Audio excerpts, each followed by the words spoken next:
got home, so they're in the.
What's up, everyone? Mike Storey looking fresh. Nice new t-shirt. Look at that. Storey finally repping.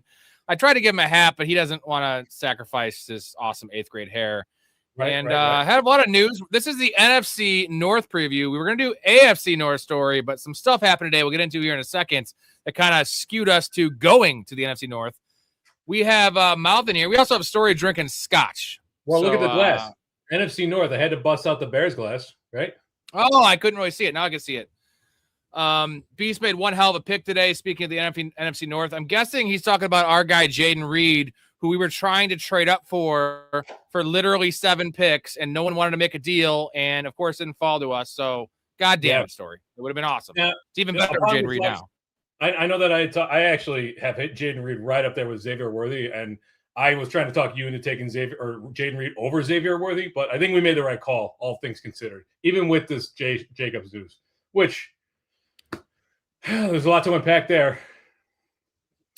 There is, and the upside of Jaden Reed now is we've seen them use him in the backfield before sparingly, but like that may increase. Now they're going to make a move, but let's dive into Josh Jacobs and just him being a moron. I mean, these are all allegations, but let me ask you this first, Story. The fact that he was arrested and it's not just like hearsay or he's being investigated, like the fact he was arrested, 5 different charges. We can go through those in a little bit. Does that change it for you? Like, this is serious shit. Yeah, I mean, in redraft, you have to move him down boards. I don't see there's any way that he plays or he doesn't get at least a 6-game suspension from this year, regardless of how I know the NFL likes to let the legal process play itself out, but when it comes to domestic abuse, and if you look at the 5 different charges, 3 of them have domestic violence or domestic abuse attached to them in some capacity. I don't think there's any way that he doesn't get at least a 6 or 8 game suspension in this one. Oh, strangulation. Like, so you don't think there's any way this is going to be like a Quinshon Judkins situation, right? How he wasn't arrested, was he, last year? I don't. That was just more so. like that allegations, correct? An allegation, and the NFL is all too willing to let the civil side of things play out, but when it comes to the legal stuff they protect the shield very heavily. So it had to be the Ray Rice situation, right? Because he was going to get a small suspension, and then everything was and then the video came out. So if there's any video of this whatsoever, you might not see Josh Jacobs this year at all. It's very possible. Ever again? I mean, this is so Judkins was arrested. So Judkins was arrested. Just so you know, he was arrested, never suspended, and let's just tread lightly on this, but it just looks damning. Battery, domestic abuse, criminal damage to property, domestic abuse, disorderly conduct, domestic abuse, strangulation and suffocation, intimidation of a victim. Like, that's 5 things. Those are all felonies, most likely felonies in my mind. He's already an older running back. It's an issue. And Chris Brooks is the number 2 in the depth chart, and Marshawn Lloyd is there. But Marshawn Lloyd, we've never seen really step foot on an actual NFL field. He's been in the league for 3 years now.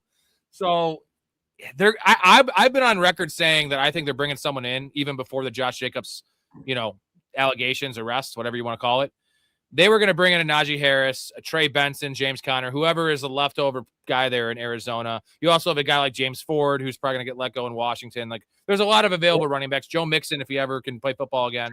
Jerome Ford. Jerome Ford. Yeah. Yeah. There's a lot of options, but I thought they were going to do that before the Josh Jacobs news, right? Yeah. I mean, the one guy that I consider that would come in and could mess things up for Chris Brooks would be Trey Benson. But even him, we talked about it tonight. I don't think he's all that. He's really not shown much.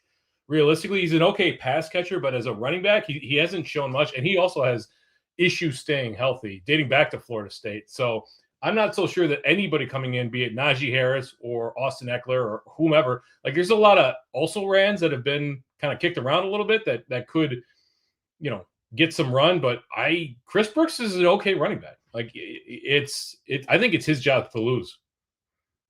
What's weird is I was looking into him before the show, and he's perceived and viewed as a scat back, right? But he's 6'1", 215, 220. So he's a bigger type dude, but he's only been asked to be a receiving down back in the league.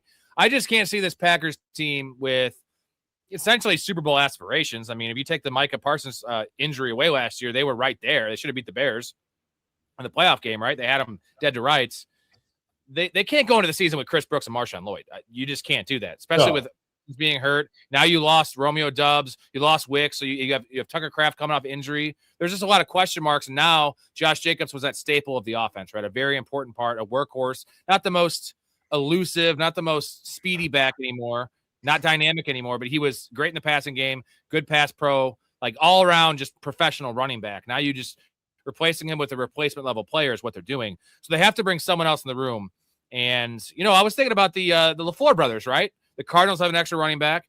They're brothers. Why not help each other out a little bit? I didn't even think about that. It's possible you could get a little trade action going on, but I don't know what you could realistically get for Trey Benson at this point in his career. 6th-round pick. It's been 2 disappointing seasons, and he dealt with injury for a good chunk of last year. Maybe Le'Veon Moss will unretire, and they'll sign an undrafted free agent, Le'Veon Moss. Oh, just a shitty situation, and I've always loved Josh Jacobs, but the bottom line is, man, like... Who else has a plethora of running backs that they can part with? I mean, Washington, to a certain extent. You mentioned Jerome Ford. Maybe... Arizona, those two. Arizona, yeah, but maybe if the Giants feel comfortable with where Scatterbo is at with his injury rehab, you get either Singletary or maybe they move one of those guys, Tyrone Tracy, like... All three of those guys are, man. Can we not have Devin Singletary there? Like Singletary, fuck that. You know what I was thinking about on the drive home after we had our drink story. I've been thinking a lot about this. Clearly, Breece Hall, right? They just signed him, and he still doesn't really want to be there. And they have Braylon Allen. They're in a weird spot of like the murky spot. They're not really win now, but they're better than a rebuilding team. But this would help their chances at a draft. They could get like a 2nd-round pick for Breece Hall. Everyone wins. Is that too crazy? No, that doesn't seem unreasonable, but I don't think the Jets are looking to move Breece Hall now that they signed him to this long-term deal. If you can get a 2nd-round pick for the guy and they take the contract, you do that in a heartbeat because you have Braylon Allen, who's 21 years old, man, who we love. We do love Braylon Allen, even though they also really like Isaiah Davis there. So, but it wouldn't surprise me. I mean, I just don't see a number 1 running back becoming available. It's going to be also like a guy that has kind of, he's the 3rd on the depth chart. Like Ray Davis would be a nice addition to that Packers backfield. Oh, I would love that. That'd be epic. That'd be something. And there's not really many more. I mean, how about, what about this? What about Devin Achane? I think they want to build around him there. I don't think they want to get rid of him. Dude, the Dolphins are going to be good until like 2029. Like he's going to be a geezer at that point. Like that would be a 2nd-round pick again. Like why not? Why not? Because if I'm the Packers, you have a window here with Jordan Love, who's still relatively young. You have Parsons coming off the injury. Yes, I get that, but he's eventually in 2 years, like, he's going to be older. So you have this window now. Josh Jacobs, you had 1 year of Josh Jacobs. We all knew this is the last year for Jacobs. Now you might not get that.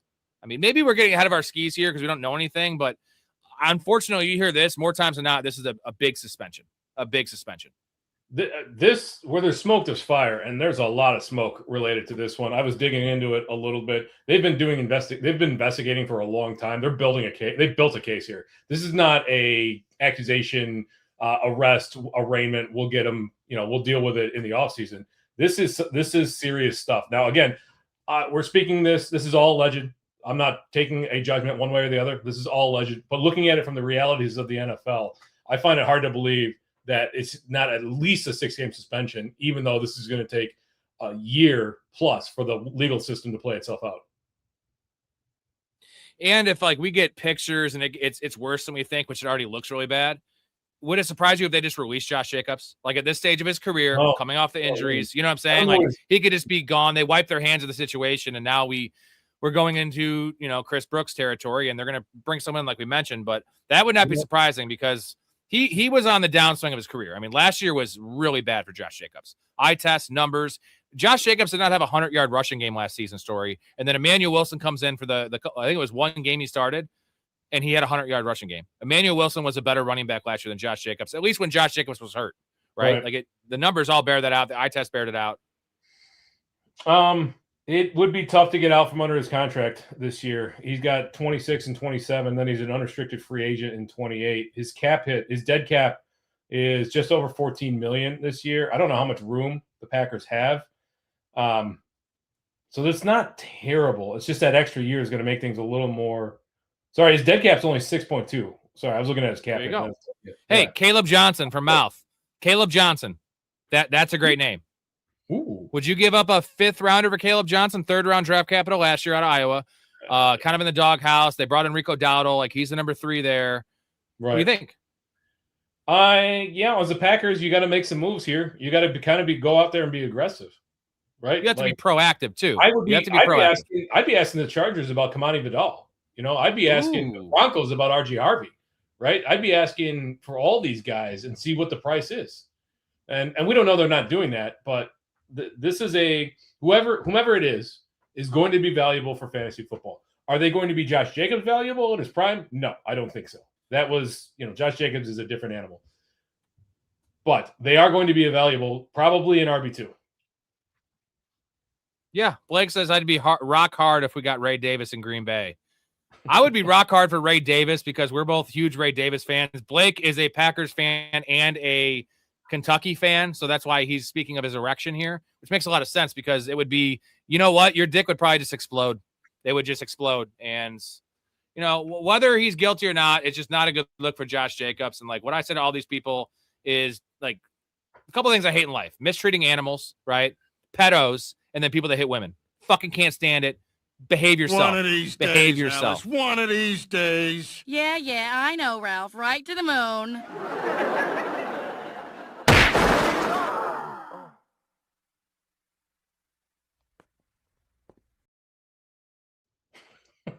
New clip. Awesome. All right. Should we dive into the NFC North, dude? Let's dive into the NFC North. We'll get to we'll start getting to questions, guys, in between each team. We're going to go team by team.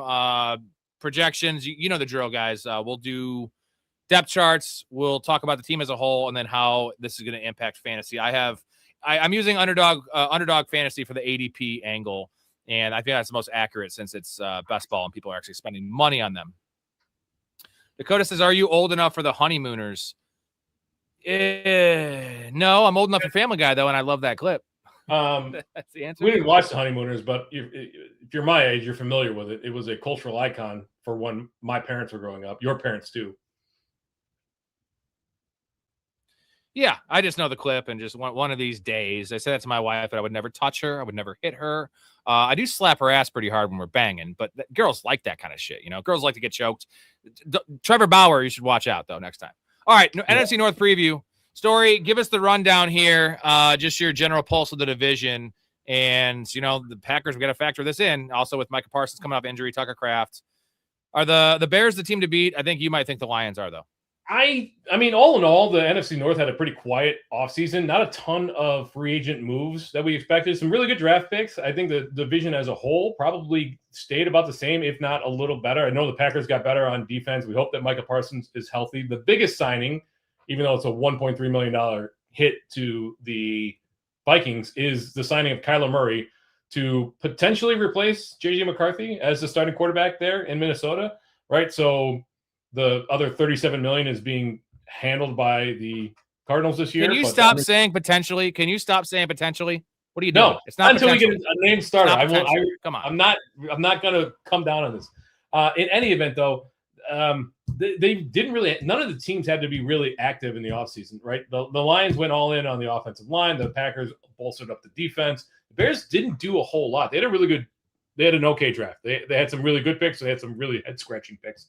But in general, this is going to be a tough division all around. I don't think it's the Packers. I don't think it's the Vikings, and I don't think it's the Bears. I think it's the Lions. I think the additions that they made in the offseason are going to benefit them in the long term. Get back to Dan Campbell's grind it out, kneecap biting style.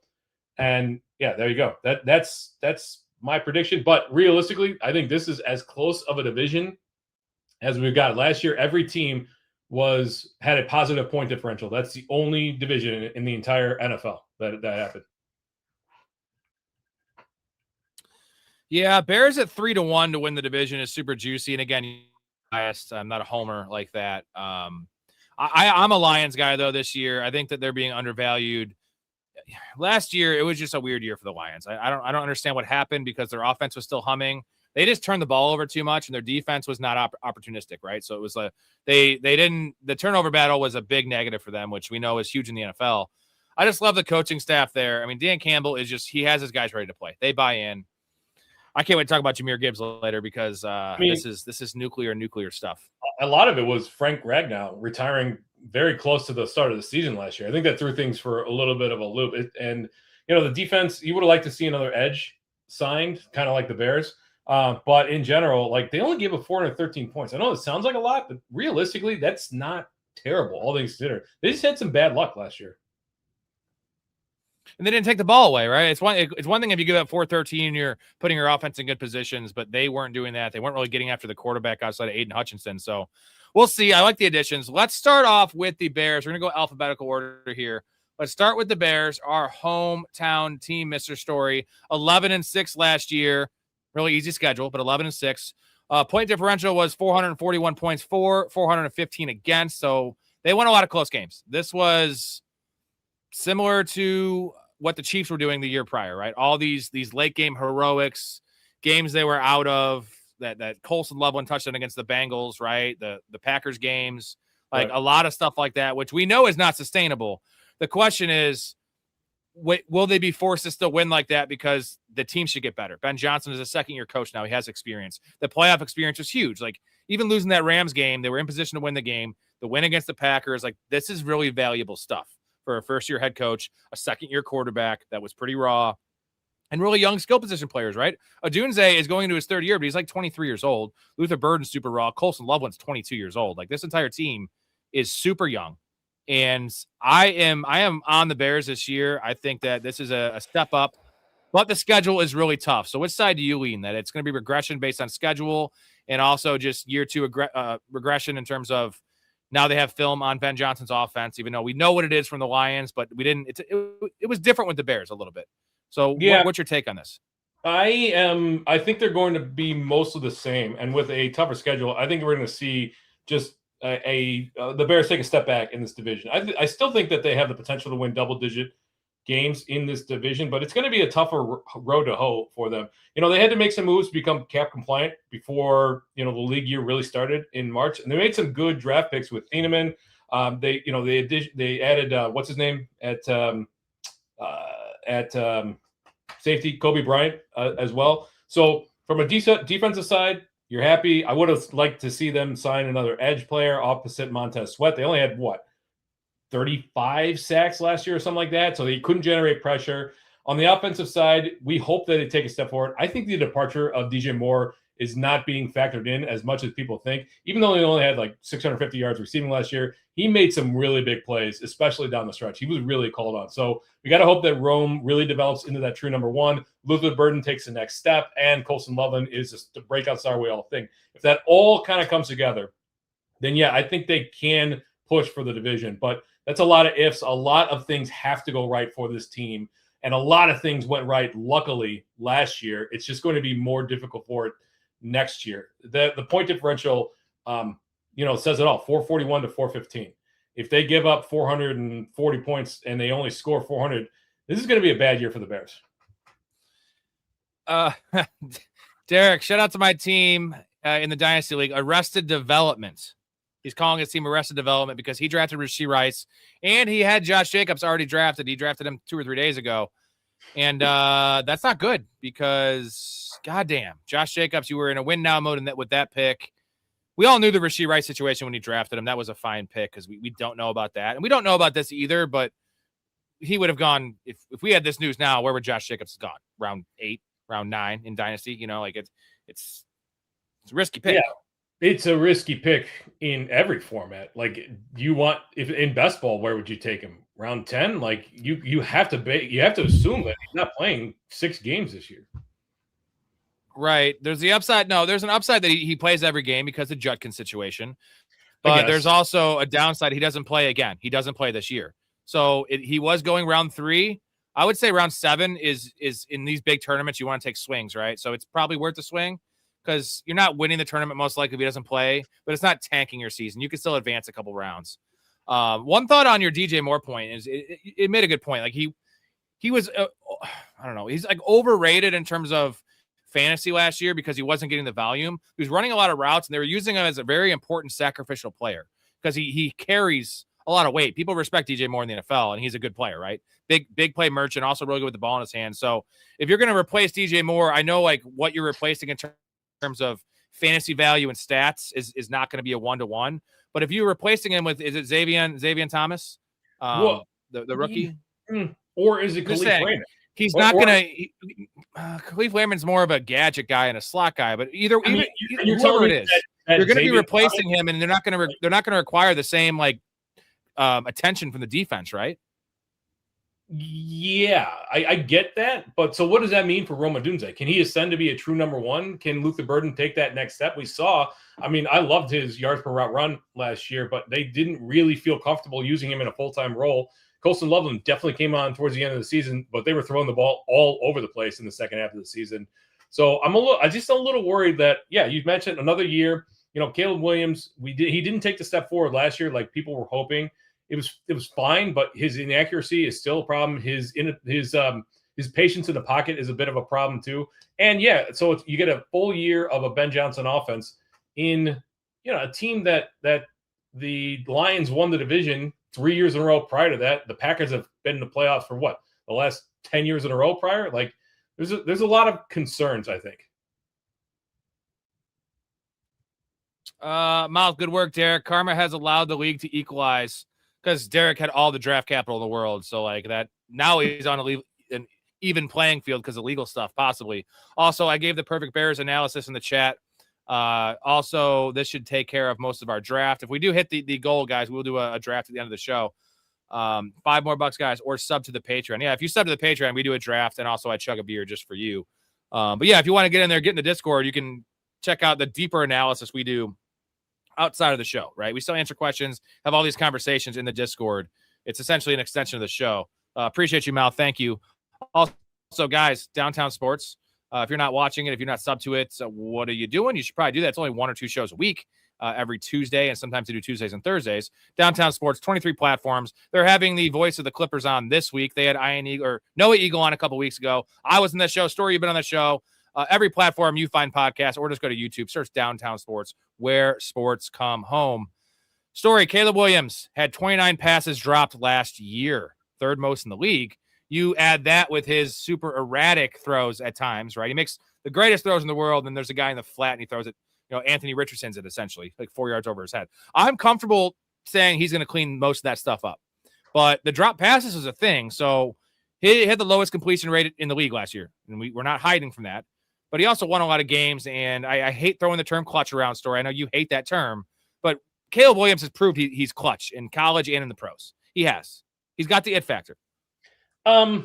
Okay. I see the argument. I don't know that I necessarily agree with that. And you go back and watch some of these games where Caleb Williams is the reason that they needed to become a clutch team and they needed to win dirty, right? When he throws for 75 yards in the first half and the game looks like it's out of hand. And then the other team takes their foot off the gas and look at that Colston Loveland play where that game was done, and they got lucky that two defenders basically ran into each other to allow Loveland to run to the end zone to win that game for him. You know what I mean? A lot of lucky things happened for the Bears last year. I am a little cautious crowning the Bears to be the. Okay, hold on. We all know Josh Allen. Josh Allen and Mahomes are the two most clutch quarterbacks, right? We want Josh Allen because he can extend plays like none other. Caleb has that in his game, right? So he's top 5 in terms of it's a 4th and 8. Can you name me 5 quarterbacks you want when the play's breaking down, when the defense is blitzing, regardless, 4th and 8? Give me 5 quarterbacks you want over Caleb Williams when the game's on the line. Josh Allen, Lamar Jackson, Joe Burrow, Baker Mayfield. Baker Mayfield. Oh, okay, yeah. come on. Oh, yeah. No. 100%, dude. Baker's if you want an interception. No, Baker's been in tons of big games. 100%. I take Baker. How many playoff wins does Baker have? Patrick Mahomes. And that's the list. But Baker, you're not counting Baker. Get the guys. Tell him in the chat. You're not. I love Baker Mayfield. I'd rather have Baker Mayfield than Caleb Williams. 100%. The guy that leads the league in interceptions since 2018. You want that guy? I do want that guy. What was you do? Give me the completion percentage last year for the two quarterbacks. Caleb had a better year than Baker last year, even before the injury. Get the hell out of here, you fucking psycho. Dakota says Jacobs vehemently denies charges. He says facts will come to light.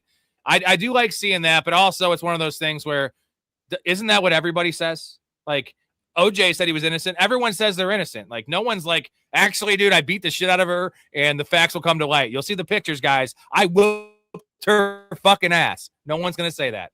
So do you take this as anything like that he says this? I mean, it helps. I hope the thing is, like, if the charges are false, then you got somebody that's trying to sully his good name. If the charges are real, or even even if they're gussied up, it's still not a good look. It does help a little bit that he's denying the charges and he's not coming out and just, or that he is coming out and saying something and not, but still, like, man, it's going to be a long time for this to unfold.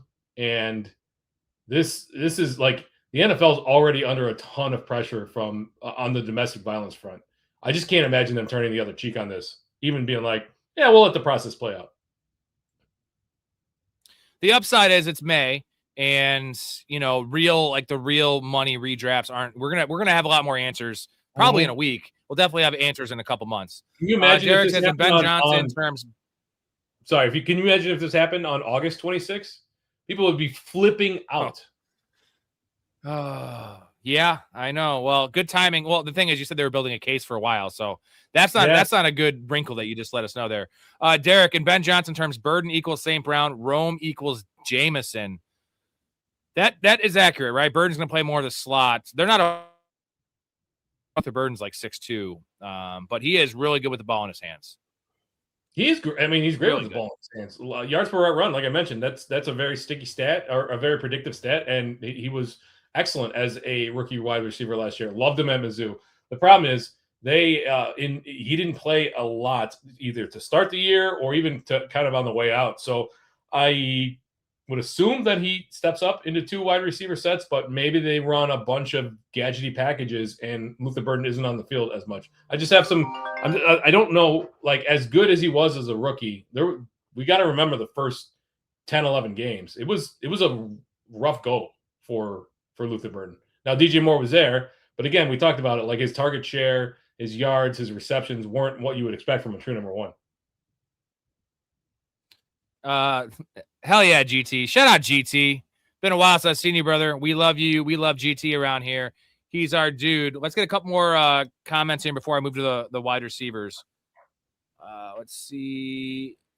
Extractions traded Brees for Scatabo. I don't know what I was thinking, but hopefully it pays off. I just hate the Jets. Yeah, Brees Hall is a 3-down back, and Scatabo's a 4th-round NFL draft pick, and we like Scatabo's awesome. We want to root for Scatabo, but I think the Giants like him. I mean, it's a new regime under Harbaugh, but I do think the Giants like him. They did not make any moves in the offseason to improve that running back room. And he was a bell cow. Miles says he knows RJ Harvey is going to Green Bay. Do you think they would get rid of RJ Harvey, like just give him away? No, because everybody in the Sean Payton offense has a role, and it feels like RJ Harvey is going to have a pretty defined role now that J.K. Dobbins is back, now that Jonah Coleman is there. That's why I'm down on RJ Harvey as a fantasy asset. I think for a running back room, I think they're going to be a pretty productive unit, but that's a Sean Payton offense, and nobody really benefits unless your name is Alvin Kamara. One last Caleb Williams thought, just for reference, Baker has 16 game-winning drives. Caleb has 7. Baker has never had more than 4 in a season. Caleb had 6 last season, not counting playoffs. 1 in the playoffs for 7. Wow. That's 7 in 1 year, Story. So, but you're going to say he sucked before that. That's why he had it. Baker's had plenty of stinking first halves. Bad first halves. He was sullied with a pretty terrible Browns team for many, many years before he came to Tampa Bay. Caleb, quarterback 7. What do you think about that? Is that fair?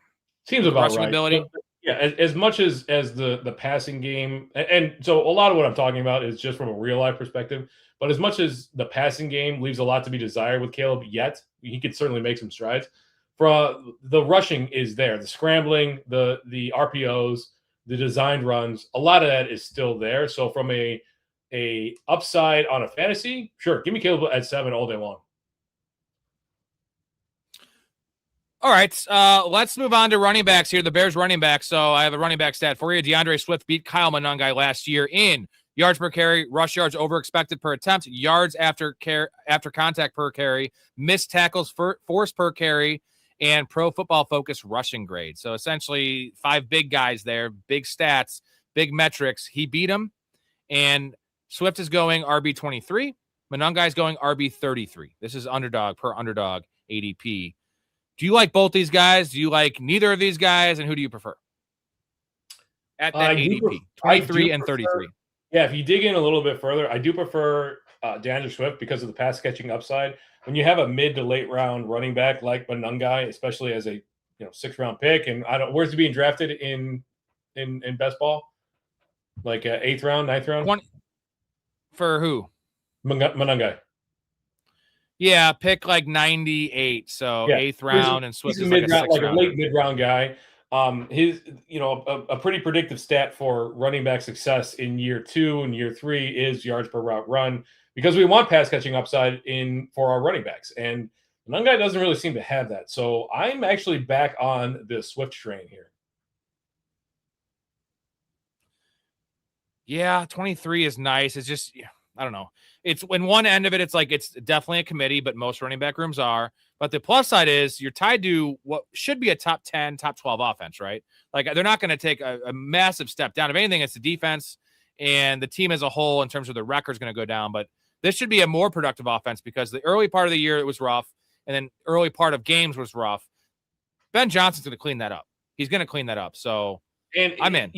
Most running back rooms are a committee, and the nice thing is this is a 2-man committee. We can write off Roschon Johnson. He's not a factor in this running back room going forward. 100%. All right, let's move on to wide receivers.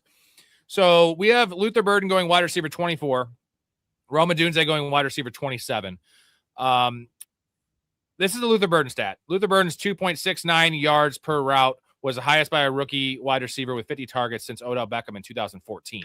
We all know what his career turned out to be, and the late state, let's throw out the late stage stuff that was injuries and him being a moron. Like Odell Beckham was an elite NFL receiver that had some pretty bad situations as well. So rookie wide receivers with 50 plus targets and 2.6 plus yards per route run the last 20 seasons. Odell Beckham, Luther Burden, number 2, AJ Brown, and Justin Jefferson. So I am not, it's such a small sample size for me. And a couple of the plays as a guy that watched every single Bears game and every snap of Luther Burden's young career. He benefited on a gadget. He had a gadget, a flea flicker, 65-yard touchdown, which didn't do anything to earn that. I'm not saying it didn't happen, but just some stuff. It was, 3 really long touchdown runs that weren't really because of him. Like, I'm going to kind of punish Luther Burden. Now, the film is still really good. The film is still really good that I watched, but I think that the 2.69 is very misleading, and I don't think he's that level of player like Justin Jefferson, Odell Beckham, AJ Brown. No way. Sorry. I don't disagree. Although, like, the price difference is getting a little stark. Tell me they haven't like started to like Burden is kind of going like this, while Rome kind of goes like this in ADPs, right? Like Burden is his ADP is rising, is it not? It's kind of stayed pretty steady, but I think at the end of the year, it might be a 5 or 6 wide receiver gap, right? We might see Burden at 22 and Rome at 28, something like that. Who do you prefer at cost? It's pretty similar cost, but it's 1 round difference. Yeah, I'll take Rome Odunze at cost all day long. I mean, he had a really good rookie season, and as a second-year player, outside of the injuries, he was a force on that team. Again, Luther Burden couldn't crack that 2 wide receiver lineup with DJ Moore there, who was, he's a veteran, but he was pretty unproductive, relatively speaking, last year. So Luther Burden, he's got the chance to ascend into the stratosphere, but it's going to take a few things going right for him. As a wide receiver 2, is he there? I don't know. But if I can get Rome Odunze, who's already shown it as a wide receiver 3 price tag, I'll take it. I have a Rome Odunze stat for you, but you can't do a victory lap because it's kind of a Caleb Williams stat too. So just 59% of Rome Odunze's targets were catchable last year. That ranks 72nd among 76 qualifying wide receivers. So maybe Rome Odunze was running some of the wrong routes, but maybe. No, he wasn't. Caleb was erratic. What was Ibuka's catchable target rate in the second half of the season? Pretty similar. Yeah, it's pretty big. There you go. That's a Baker Mayfield stat for you. Yeah, I'm not going to victory lap. I want to see this team come together. It's another year. They should take a step forward. I'm not trying to get over my skis on the Chicago Bears like everybody in the world is, because there's so many things went right last year, and so many things have to go right for this team to win 14 games this year. I just don't see it happening. Colson Loveland, tight end 3, Mr. Storey. And Colson Loveland, among 38 tight ends with 40-plus targets last year, he ranked 6th in targets per route, 5th in yards per route, and 3rd in Pro Football Focus receiving grade. And the eye test was great. And this is, he started off slow. He had that injury in minicamp. And then once, Rome Odunze went down, Colson Loveland went nuclear. Now, it's not a 1-to-1 comparison that DJ Moore's gone, but now it is more of a, consolidated receiving room, which is when Colson Loveland really became the one. And it wasn't even just like the targets. You watch those games, Story, like on every 3rd and 7 and in the red zone, who is Caleb looking for? It's Colson Loveland. Who does he trust? He's huge. He's fast. He's savvy. We were not Colson Loveland guys. We got to take the L on that. We hated the pick. We hated the player. I'm not saying he's a Hall of Famer like some Bears fans are saying, but he was the right pick. He is the right player. This dude is super young. We love Colson Loveland now, so we can admit when we're wrong. We're wrong. Yeah, I mean, maybe Oscar Delp can find the same kind of magic, right? Where a fairly unproductive last year in college, drafted highly. Now, Delp was not drafted nearly as highly as Colson Loveland. What was it, 12 overall, 14 overall, something like that? 10 or 12. Yeah, 10, maybe 10 overall. I'll take the L on it. Like, the guy looks like an absolute superstar. I think part of the reason is because the tight end landscape in fantasy football is a bit of a wasteland right now, right? Like, previously you'd have 4, 5, 6 guys that you could rely on. We're kind of taking the second half of the season with Colson Loveland and projecting over a full season for him to be at tight end 3. I like Tyler Warren at cost over Colson Loveland personally. Right. So it's kind of a 2-part question for you, Story. And let's not forget the playoffs he dominated too, which I know doesn't cover fantasy stats, but that is kind of a feather in his cap. It was like not just the stats in the playoffs. He was the go-to guy, and the film looked great. So tight end 3 is what it is. Let's take costs out of it. Should he be the tight end 3? Should he be ahead of Tyler Warren? Should he be ahead of Laporta? Should he be ahead of all the other guys? Harold Fannin, Tucker Kraft, right? Probably, yes. Probably the eye test, the numbers say that he should be the tight end 3, but like for cost wise, when I'm looking at building a roster, I'm going to take the slightly cheaper guy and go with Tyler Warren or Tucker Kraft or even Harold Fannin, right? And save myself and get because where's Loveland being drafted? 3rd round, 4th round? Yeah, it's like 4th round, 4th to 5th round ish. And then Tyler Warren is tight end 4, but he's more like a round and a half later. And then Kraft is a round after that. So like, I just don't ever draft tight end 3 in the recent landscape. Like, you have your 2 big guys typically every year, 1 or 2 just usually get overdrafted, but those like mid to early 2nd round picks. And then it's the tight end 3. It's usually a pretty big dip, right? In this case, it's 2.5 rounds. But I don't know. I feel like there's just value later. I see the upside, but I don't see the volume, right? Like I feel like what is his cap going to be? 75 catches? Does that seem about reasonable? I mean, they're only like they didn't draft Sam Roush to not play a ton of 12 personnel, right? So with Cole Kmet still there, with Sam Roush, who's a really great blocker, neither one of those guys should take targets away. So if they play a ton of two, actually that also kind of is good for both Rome Odunze and Luther Burden, right? Because when you've got two tight ends in the field, you've got to consolidate a target share because one of those is almost certainly a blocking tight end. So, yeah, I mean, 75, 80 receptions is probably the cap. 10 touchdown potential for sure. That's 10 touchdown potential, right? Like because they love him in the red zone, and they love him in the red zone. Watch Sam Rouse catch the very first touchdown of the Bears season, and everybody lose their mind. Right. Well, the nice upside though with Loveland, like you said, the 12 personnel stuff and losing DJ Moore is if they just try to move him to the slot, which it didn't work with Kyle Pitts, but I think it could work in Ben Johnson's offense with this superhuman apparently that's 6'6".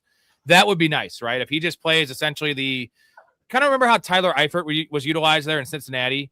That was more in the red zone, but like that's just such a mismatch, and Kyle Pitts just isn't a savvy enough player to make that a mismatch. Loveland is. Let's move on to the Lions, though. Actually, no, let's get to a couple comments.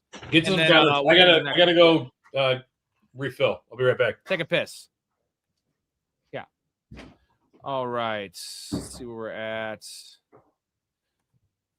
If RJ Harvey goes to Green Bay, I'll retire from fantasy from Dakota. That would, he'd be really good in Green Bay, but he's not a great player. Let's see.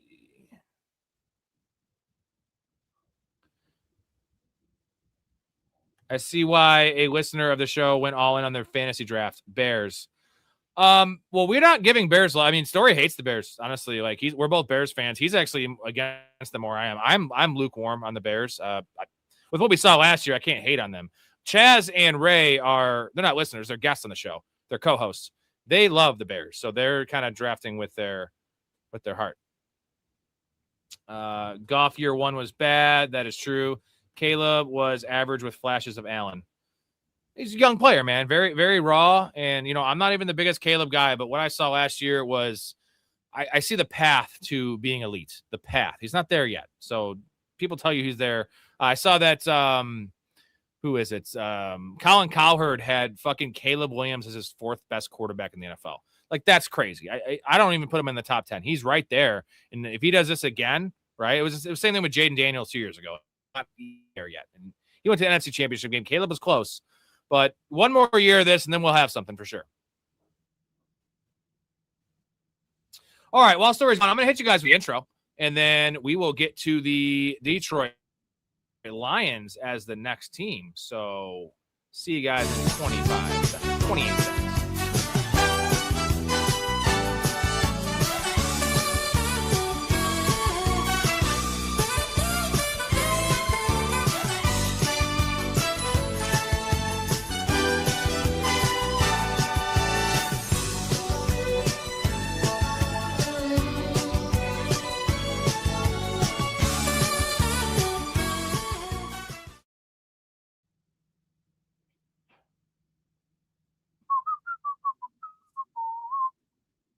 I could whistle that song every single day.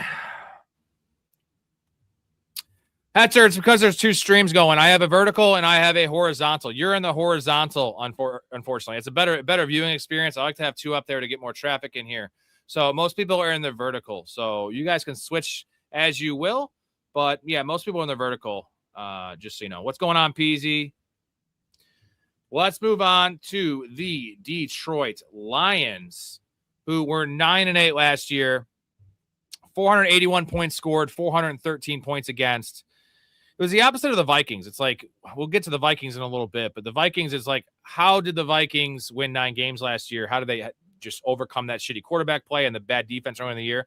How did the Lions only win 9 games last year? I didn't see it. They really faltered at the end of the season, but really, really disappointing season for the Lions. I like what they did this season. I think that they're being undervalued in this division. So that is my pick to win the division. It's the schedule. Thank you, Hetzer. The schedule is also really, really nice. The schedule is great for the Lions this year.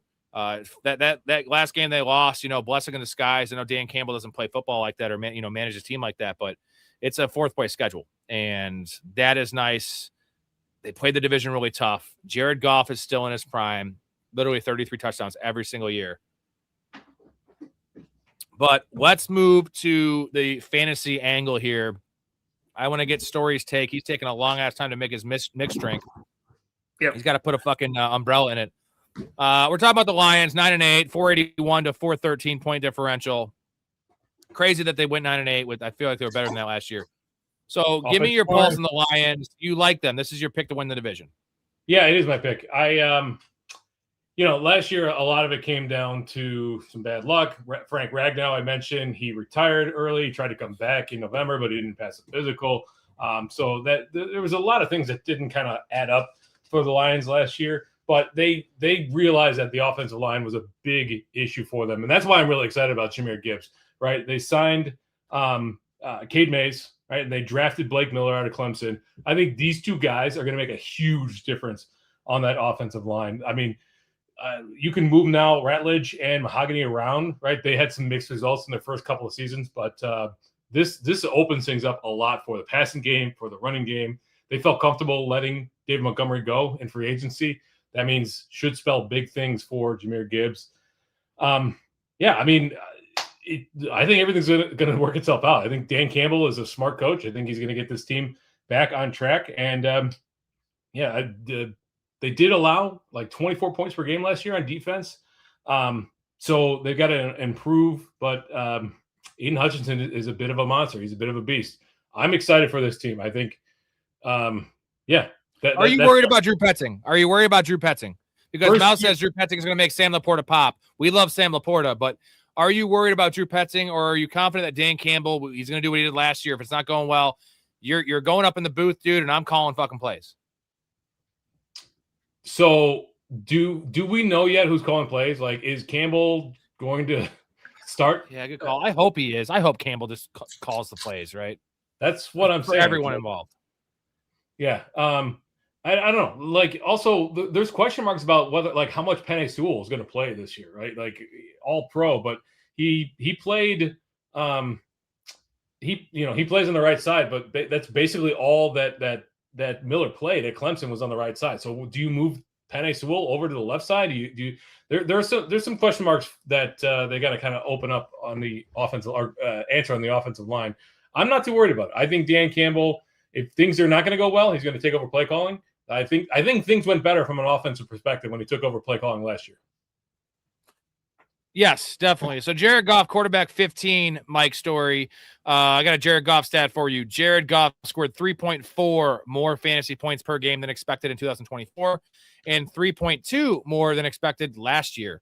So that's a reflection of this offense and how efficient it is, right? And just sometimes the free little tutties he gets with just nice design plays, little shovel passes, wheel routes with Jahmyr Gibbs out of the backfield, and him also taking shit to the house. That's a 6-yard reception, goes for 65. So Jared Goff is just every year undervalued in fantasy because he offers nothing with his legs. Nothing with his legs. He's a net negative there. But we know this is a good offense. We know there's playmakers all over the field. Why is Jared Goff going quarterback 15? You think that's too high? Or you think it's too low? Quarterback 12. You think it's too low? He should be. No, it's too high. I mean, I guess it depends what you say. He should be going quarterback 12 is what I'm saying. That's what I'm at. That's why, yeah. He should be going higher is what I'm getting at. Is what I'm trying to say. Yes. He should be going top 12, right? Like 11 to 12 is I think so. I think so. Right. This is still a loaded offense with Gibbs, an excellent pass catching running back. They do love running I guess part of the reason is they love running the ball in the red zone, especially the 10 zone. So that might be part of it. But now you don't have David Montgomery. So does that mean more opportunities for, one of the best red zone wide receivers in the entire league is Amon-Ra St. Brown. So assuming he's healthy, and that guy's an absolute, he's got I hate using this term, but that guy's got that dog in him. He had a high ankle sprain last year that took him out of one game, and it should have been a 3-game injury. He came back the next week. Unreal. And Jameson Williams at deep threat. I think Goff is. He has so much dog in him that Michael Vick wants to murder him. You know. Yeah, I'm not a fan of that. Yeah. The joke or Michael Vick? Well, Michael Vick's extracurricular activities when he was on the exactly. Don't kill the messenger here. The joke was sitting out there on the table. I'm gonna fucking hit it, man. I'm gonna hit it. So Jahmyr Gibbs. We'll get to the wide receivers in a second, Story. We mentioned Dan Campbell taking over plays. The spike in production for Jahmyr Gibbs. Look at these splits, man. So it's first 8 games, last 9 games. Carries per game only went up by 0.3, but again, David Montgomery was there. Targets per game almost doubled. PPR points per game, 18.2 to 24.8. And expected PPR points per game went up from 15 to almost 20. And that was also with, keep in mind here, that was with those 2 stinkers that Jahmyr Gibbs had to end the year. Remember that like 18 carry, 31-yard effort he had? The Steelers game was really rough too, where he was saving it with PPR value, but he had 3 touchdown games, 3 separate 3 touchdown games right after Dan Campbell. I think it was 3 touchdowns, then a touchdown, then 3 touchdowns, then a touchdown, then 3 touchdowns. So it was like 12 touchdowns in a 5-week stretch. With David Montgomery. With David Montgomery. It seems a little high. I get where you're getting at, but that seems a little high. Well, no, I know he had a stretch of 3 touchdowns, and then I think it was 1, but whatever. It was 3 touchdowns, and every other game he was scoring 3 touchdowns for it would be a 6-game stretch. For what? Like, he had 3 separate 3 touchdown games. He did? Are you sure about that? Yeah. Right after Dan Campbell, trust me, I had Gibbs everywhere in fantasy last year. And he let me down in the playoffs. But he did when he took over, Jahmyr Gibbs was dominating, man. Dominating. So that's really nice. That's very encouraging. And Gibbs is going RB2. So I'm going to ask you this.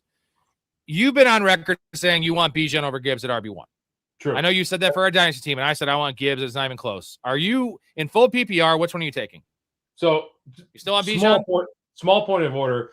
It was 2 touchdowns, 0 touchdowns, 2 touchdowns, 0 touchdowns, 2 touchdowns, 0 touchdowns, 3 touchdowns. So 1 3 touchdown. Well, yeah. Still, 2 touchdowns. It was close though. But those are league winning weeks, right? Like 2 touchdowns. It was not close, but yeah. Okay. Is it Bijan or Gibbs? I'm trying to move on because you gotta stat check me, you prick. Point of order. Do that. It's still Bijan for me. Tyler Algier is gone. Like Bijan's the best pass catching running back in the league, as far as that. He's the best well-rounded running back in the league. Oh, I know. I agree. Yeah. So we did this before. The upside of the Atlanta offense is like top 15. The upside of Detroit's offense is number 1. The floor of Detroit's offense is like the 5th best offense or the 7th best offense. What's the floor of Atlanta's offense? 23? Yeah. 24? There's no Isaiah Pacheco on the Atlanta Falcons to take touchdowns away. But Isaiah Pacheco blows, bro. What?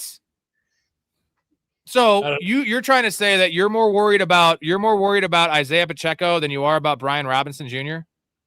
I'm not worried about Brian Robinson. Downgrade from Algier to Robinson, I feel like is closer than like Montgomery and Pacheco is a bigger gap.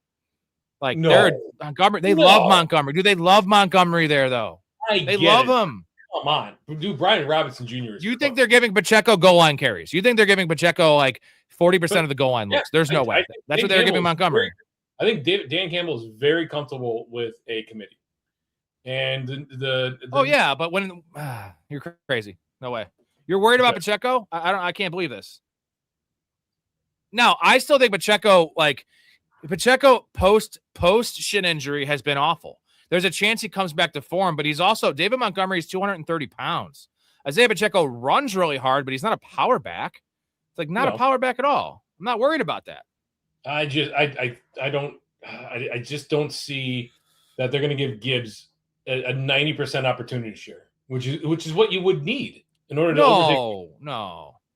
75. All I need is 75. You saw it last year. He averaged 14 carries a game. He's going to get 18 carries a game this year. He's always a top 3 running back. I don't know, man. I don't think he's over the hill yet. Like he's still a young running back. I think he's got something left to give.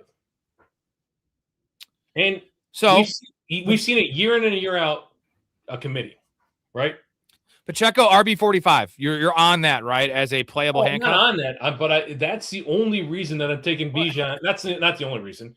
But it's one of the reasons. It seems like you're about that because RB45 is nice value for Pacheco. We're in this offense, right? We're in on this offense, and Dan Campbell wants to use a timeshare. You just said it. So you can't say one thing and then say you're not on Isaiah Pacheco at RB45. Well, you told me you should be on him. Yeah, I'll take a shot at Pacheco. You should be slurping up. He should be on every one of your teams with what you said. He'll be on every one of my teams. Isaiah Pacheco. I get it. Okay. I understand what you're saying, but that's what kind of makes this argument interesting. Is we got two top guys here that play your flight. You're not going to go. The nice thing is you're not going to go wrong if you take Bijan over Gibbs. Like Gibbs might have a slightly better season, but if you like Bijan over Gibbs or Gibbs over Bijan, like you're not going to go wrong with either one of these guys. I think Bijan has a safer floor for two reasons. He's less likely to get hurt just based on his body and just he's never been hurt ever. And the pass catching stuff, like the volume in terms of receptions is going to be there, especially if Tua is playing quarterback. But the upside with Gibbs is if we're looking for this LaDainian Tomlinson type season, right? I don't think Bijan has that upside based on the offense he plays in. Jahmyr Gibbs could score 27 touchdowns this year. He's scored like 18 in some years with David Montgomery on the team. Like, would it surprise you with Gibbs' talent level, ability to break touchdowns from any spot in the field, his involvement in the passing game, and the Lions loving to run the ball on the goal line more than any team in the league, and also having the most opportunities? Jahmyr Gibbs has higher upside. There's just that there's nothing you could tell me, Story, to change my opinion on that. You won't.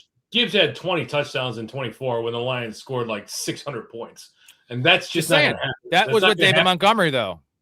Right, and that's not going to happen. But like, how many games did Montgomery play in 24? He did miss a fair. He only missed. Yeah, he missed the last 3 games. That was when Gibbs went nuclear. He was averaging 27 touches a game. Pacheco lost his job consistently to 30-year-old Kareem Hunt. That is a fact. That is a fact. Whatever reason, the Chiefs love Kareem Hunt. I don't understand it, but they love Kareem Hunt there. They like criminals.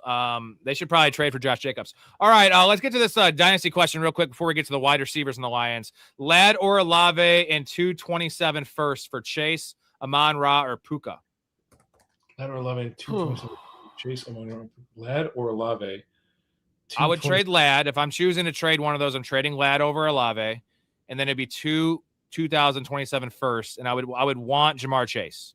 I want Chase. I rank Chase the highest and Ladd the lowest in terms of those two sides. Is that a fair trade? 2027 is a great draft class story. I'm gonna ask you this question. Yeah, that is tough one, but I would take the Chase side of it. I would probably take it for Puka too. Like, even though the 27 class is shaping up to be an outstanding class, there's still unknowns, and half those guys are going to bust. So you 50% chance that one of those two, or give me. It would be close for Amon-Ra, but I would take the Chase or Puka side, and I would have to think long and hard about the Amon-Ra side. Giving up, I'd rather give up Ladd than Olave. Yeah, but Ladd's really young. This is one of those trades where obviously you're not going to know for a long time based on where the draft picks land and who you get and how those players perform. It's one of those where it's real close, right? I can't give you a winner. We can tell you what we would do, and it's Ladd for sure. And I want Jamar Chase number one. I love St. Brown, but Jamar Chase has St. Brown's one of those guys, kind of like Derrick Henry, where Derrick Henry's always running back 4 every year, which is awesome. Jamar Chase is wide receiver 4 in a bad year, and when he goes nuclear, he's the number 1 player in fantasy, and he has Joe Burrow. So I want Jamar Chase. That's the only. I'm not Puka. Too many questions because Puka in Dynasty, you're only getting 2 years of Matt Stafford. Now you might be in the in the doldrums of he's wide receiver 8 this year, right? If you're a competing team, if somebody's I don't think that the person that you're trying to trade with has Chase, Amon-Ra, and Puka on their team. Correct me if I'm wrong. One GQ will. I don't think that's the case. If that's the case, tell them I want Jamar Chase. If it's not the case, try to target Chase. And if you can't get Chase, if you're a competing team, I'm still okay with Puka. 2 years of Puka with Matt Stafford could be absolute bananas because Devontae Adams is just going to tick a little bit down every single year. I'm not doing it for Puka though. That's 2 first and Ladd. I'm not. I'm doing it for Chase though. I'm doing it for Chase. Also, I do hate Ladd McConkey, so probably I hate Ladd McConkey. He's terrible. I don't hate Ladd. He's awful. I just think he's overrated. I do. I hate him. All right, so wide receivers: St. Brown, wide receiver 4; Jamison Williams, wide receiver 25; and Isaac Tesla, wide receiver 67. So St. Brown is the only wide receiver with a 90+ Pro Football Focus receiving grade in each of the last 4 seasons. Dude's a mark of consistency. What we love about him, you mentioned the story. Dude plays hurt and doesn't remember how Calvin Johnson would play hurt and he'd be a decoy and have 2 for 25. Well, St. Brown's always efficient, always good when he's hurt. Julio Jones too, right? Those top end wide receivers, dude. I'm on. We were. If St. Brown suits up, you're playing him. You remember the game where he went out on like early in the first quarter, and then the next week we're like, it's a high ankle sprain. He's going to be a decoy, back. and he came back and he dominated. Like he had like 6 for 80 and a touchdown, which is pretty goddamn good. That's pretty like good. For a guy, we're like, do we even start him? Yeah, it was awesome. It was awesome. So, wide receiver 4 fair for St. Brown. Do you want St. Brown over Justin Jefferson? You want St. Brown over CeeDee Lamb? I guess is the question. Yes to both. I think that's fair, but he's not going to go over JSN. You want JSN over him? I do want JSN over him. Yes, it's Chase, Puka, JSN, St. Brown for me. What about Jamison Williams at wide receiver 25? He always lives in that range, and it's a frustrating start every week just because it's such boom bust, right? He's going to be a top 10 receiver. Seemingly, it's either top 10 for a week or he's in the 30s. Because if he doesn't have a big play and or a touchdown, you can say this about a lot of guys, but it's more glaring with a guy like Jamison Williams. You see these games where he has a 40-yard reception in the first quarter and he ends the day with 2 for 52. Right. It happens all too often, and they just don't scheme enough for him. And he's also not very good at football. Like he's the better version of Xavier Worthy. This is why we took Xavier Worthy, because Jamison Williams and Worthy have some similarities in their game. J-Mo's a little bigger. But he's tied to Jared Goff, and they got back when Dan Campbell started calling plays for him. Remember what happened when J-Mo took off? And the reason he took off is early on in the year, they're just like, we're going to run J-Mo on a bunch of X routes and a bunch of like go routes. Once Dan Campbell came over, guess what? We're going to run a bunch of crossers with Jamison Williams. When we identify the defense is in man, you cannot cover Jamison Williams running across the field. You can't. And when he catches the ball, he's usually gone or he's getting 30 yards. That's the upside with Jamison Williams. So it's all about usage. Wide receiver 25, is that fair? Because the upside is built in, and the downside isn't that bad, right? He's in the early wide receiver 3 range. No, it doesn't seem like he's going to kill you every week anymore. It feels like as long as Dan Campbell's kind of got the reins there, that they're going to utilize him. Like you mentioned, the shift of just using him as a strictly a deep shot downfield guy and actually opening things up, allowing him to go a lot of crossers. They did some curls with him. They did some outs, allowing him to work in space. Really changed the narrative on Jamison Williams. The problem is, you mentioned it, like it could be a slow start, and you could have games where he goes 2 for 30, and you're like, what happened? The Lions just put up 40 points, and Jamison Williams went 2 for 30. They might not need him. It's a super consolidated target tree. We really like that. It's Amon-Ra, Gibbs, Jamison Williams, and Laporta in that order. But some weeks it might be Gibbs, Amon-Ra, Laporta, Isaac Tesla catches a touchdown, and Jamison Williams gets not much. There might not be a ton left. Much better. I think he's a better pick in best ball. But at wide receiver 25, like if he does take that next step, which you will remember back to his college days, there was his 2-score first touchdown numbers were like plus 200. It was wild. Like you knew that he was getting the ball every single red zone shot. If they wanted, like, I mean, why would you want to? Amon-Ra is such a great red zone threat, but I don't know. There's opportunity there. One thing people underrate in terms of building a fantasy team is it's sometimes you pick certain archetypes of players and style of players based on who you already have, right? So am I comfortable with Jamison Williams, my wide receiver 2? Probably not. If I have 2 steadier guys that are PPR guys, right, that are consistent week in, week out, I love Jamison Williams for that team. And even if he's just, let's say he's our wide receiver 3 on both different teams, but the other team, I have guys that are more inconsistent, and I don't want a third inconsistent guy. I need solid production. We're just not getting that from JMO, right? So that needs to be factored. I know a lot of people don't think about that, and maybe I'm overrating it, but I like to pick a team that kind of makes sense to where I'm comfortable each week to compete, because the idea is it's put up the most points, but also I don't want to have a week where I score 180 and then 110 because I'm going to go 1-1. I'd rather score 150 both weeks. I can go 2-0.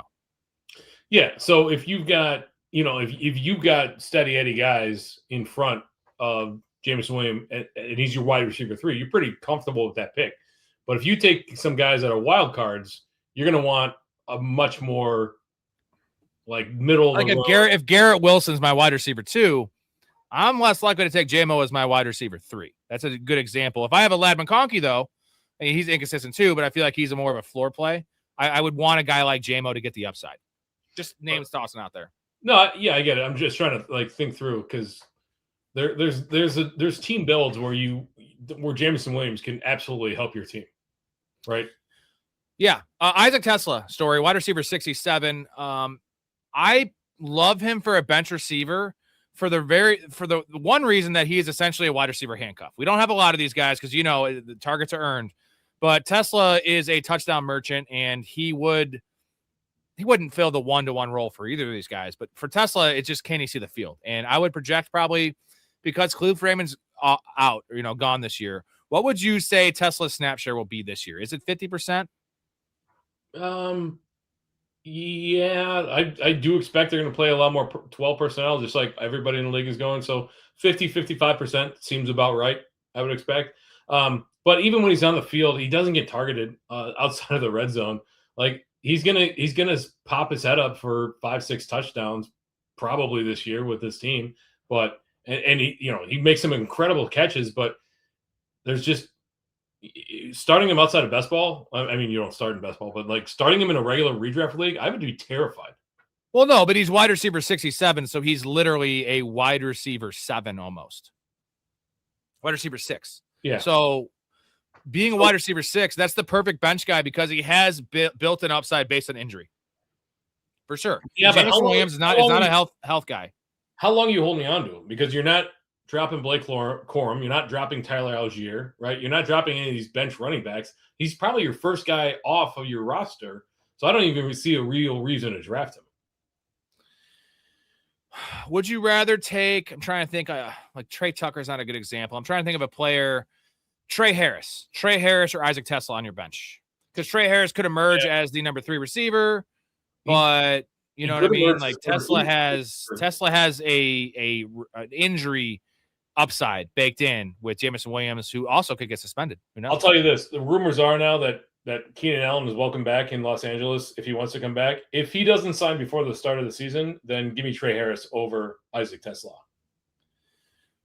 Fair enough. Sam Laporta, our boy and Mouse boy, and we all love Mr. Laporta, tight end 7. And weird year last year because he got hurt. He had that back injury, and his rookie year was 10 touchdowns. His second year was 7 touchdowns. Last year was 3 touchdowns, but he only played half the year. Sam Laporta set career highs and ranked 5th among 49 qualifying tight ends last year in both yards per route and Pro Football Focus receiving grade. So he was having a pretty good year. The usage wasn't great, but you're tied to Jared Goff. You're tied to this offense. He's still only 25 years old. We took him in our dynasty startup story, and we both love I hate to say Laporta coming out, but I can adjust that. I still don't love the player that much, but I love the role. I love the situation. I love the upside. Tight end 7 is pretty fair, right? Would it surprise you if he's a top 5 tight end? No, not at all. I mean, look at what he did his rookie season. I was huge on Sam Laporta coming out of college. Iowa, I know that you guys talked about how he didn't have a ton of production, but I would say 650, 700 yards receiving, even though he didn't have a ton of touchdowns. Like 0. I wouldn't call that 0. He had 0 his last year, 0. Oh, 0 touchdowns. I thought you mean 0 production. No. Come on, 650 yards receiving for a tight end in the Big Ten. 0. Like, that's pretty good. That's I'd say it's pretty. Anyway, no, it wouldn't surprise me. He's been hampered by injuries since after his rookie season. So if he can keep it all together and he's a full-time player, I could absolutely see him outperforming that draft spot.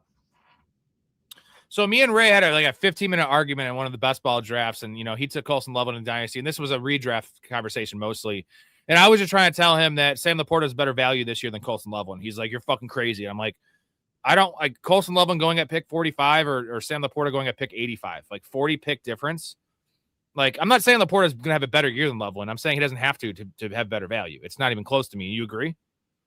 I agree 100%. Loveland is not being overdrafted per se because, he does have that upside, but give me the 40 pick or 50 pick difference or whatever it is. And let me get a guy that we saw have an electric rookie year. Hopefully, stays healthy, and this should be a top 10 offense again. Yeah, Ray, if you're listening, Ray, we 2-1. 2-1. I don't know who majority rules. rules. What, is he a clown? What, is he a clown? What, are you kidding me? Or what is he? Yes, he's a clown. All right, so what's the big deal? There's millions of clowns. All right, just forget it. Forget me? You should forget it. You're living in the past, man. You hung up on some clown from the 60s, man. That episode was just on the other day. What was the argument? I'm pretty sure that was the argument, Dakota. It was at value. I wasn't arguing Laporta over Colson Loveland. That'd be silly. I wouldn't draft like that anyway. It was I prefer prefer Laporta at tight end 7, 40 picks later, and he's going to return better value than Colson Loveland. And value is relative to where you get these guys in the draft. You can have 3 players ahead of him that you would, I don't want to take Colson Loveland over, Garrett Wilson or Breece Hall. I really don't want to do that. Talk about Jets players, apparently. I don't know. Some people are high on the Jets this year. I'm not sure I understand it, but there's a lot of people Mouth that loves them. Yeah. Mouth loves them. Let me know what the argument was and if I'm off base here. But either way, eat a dick, Ray. We love you. By the way, we love Ray. Heavy hearts for Ray. He lost his uncle. We are with you, Ray. We're with you. I'm sorry to hear that. That sucks. Loveland isn't a better. Oh, Ray was trying to say Loveland is a better scenario. You were saying Laporta had better value.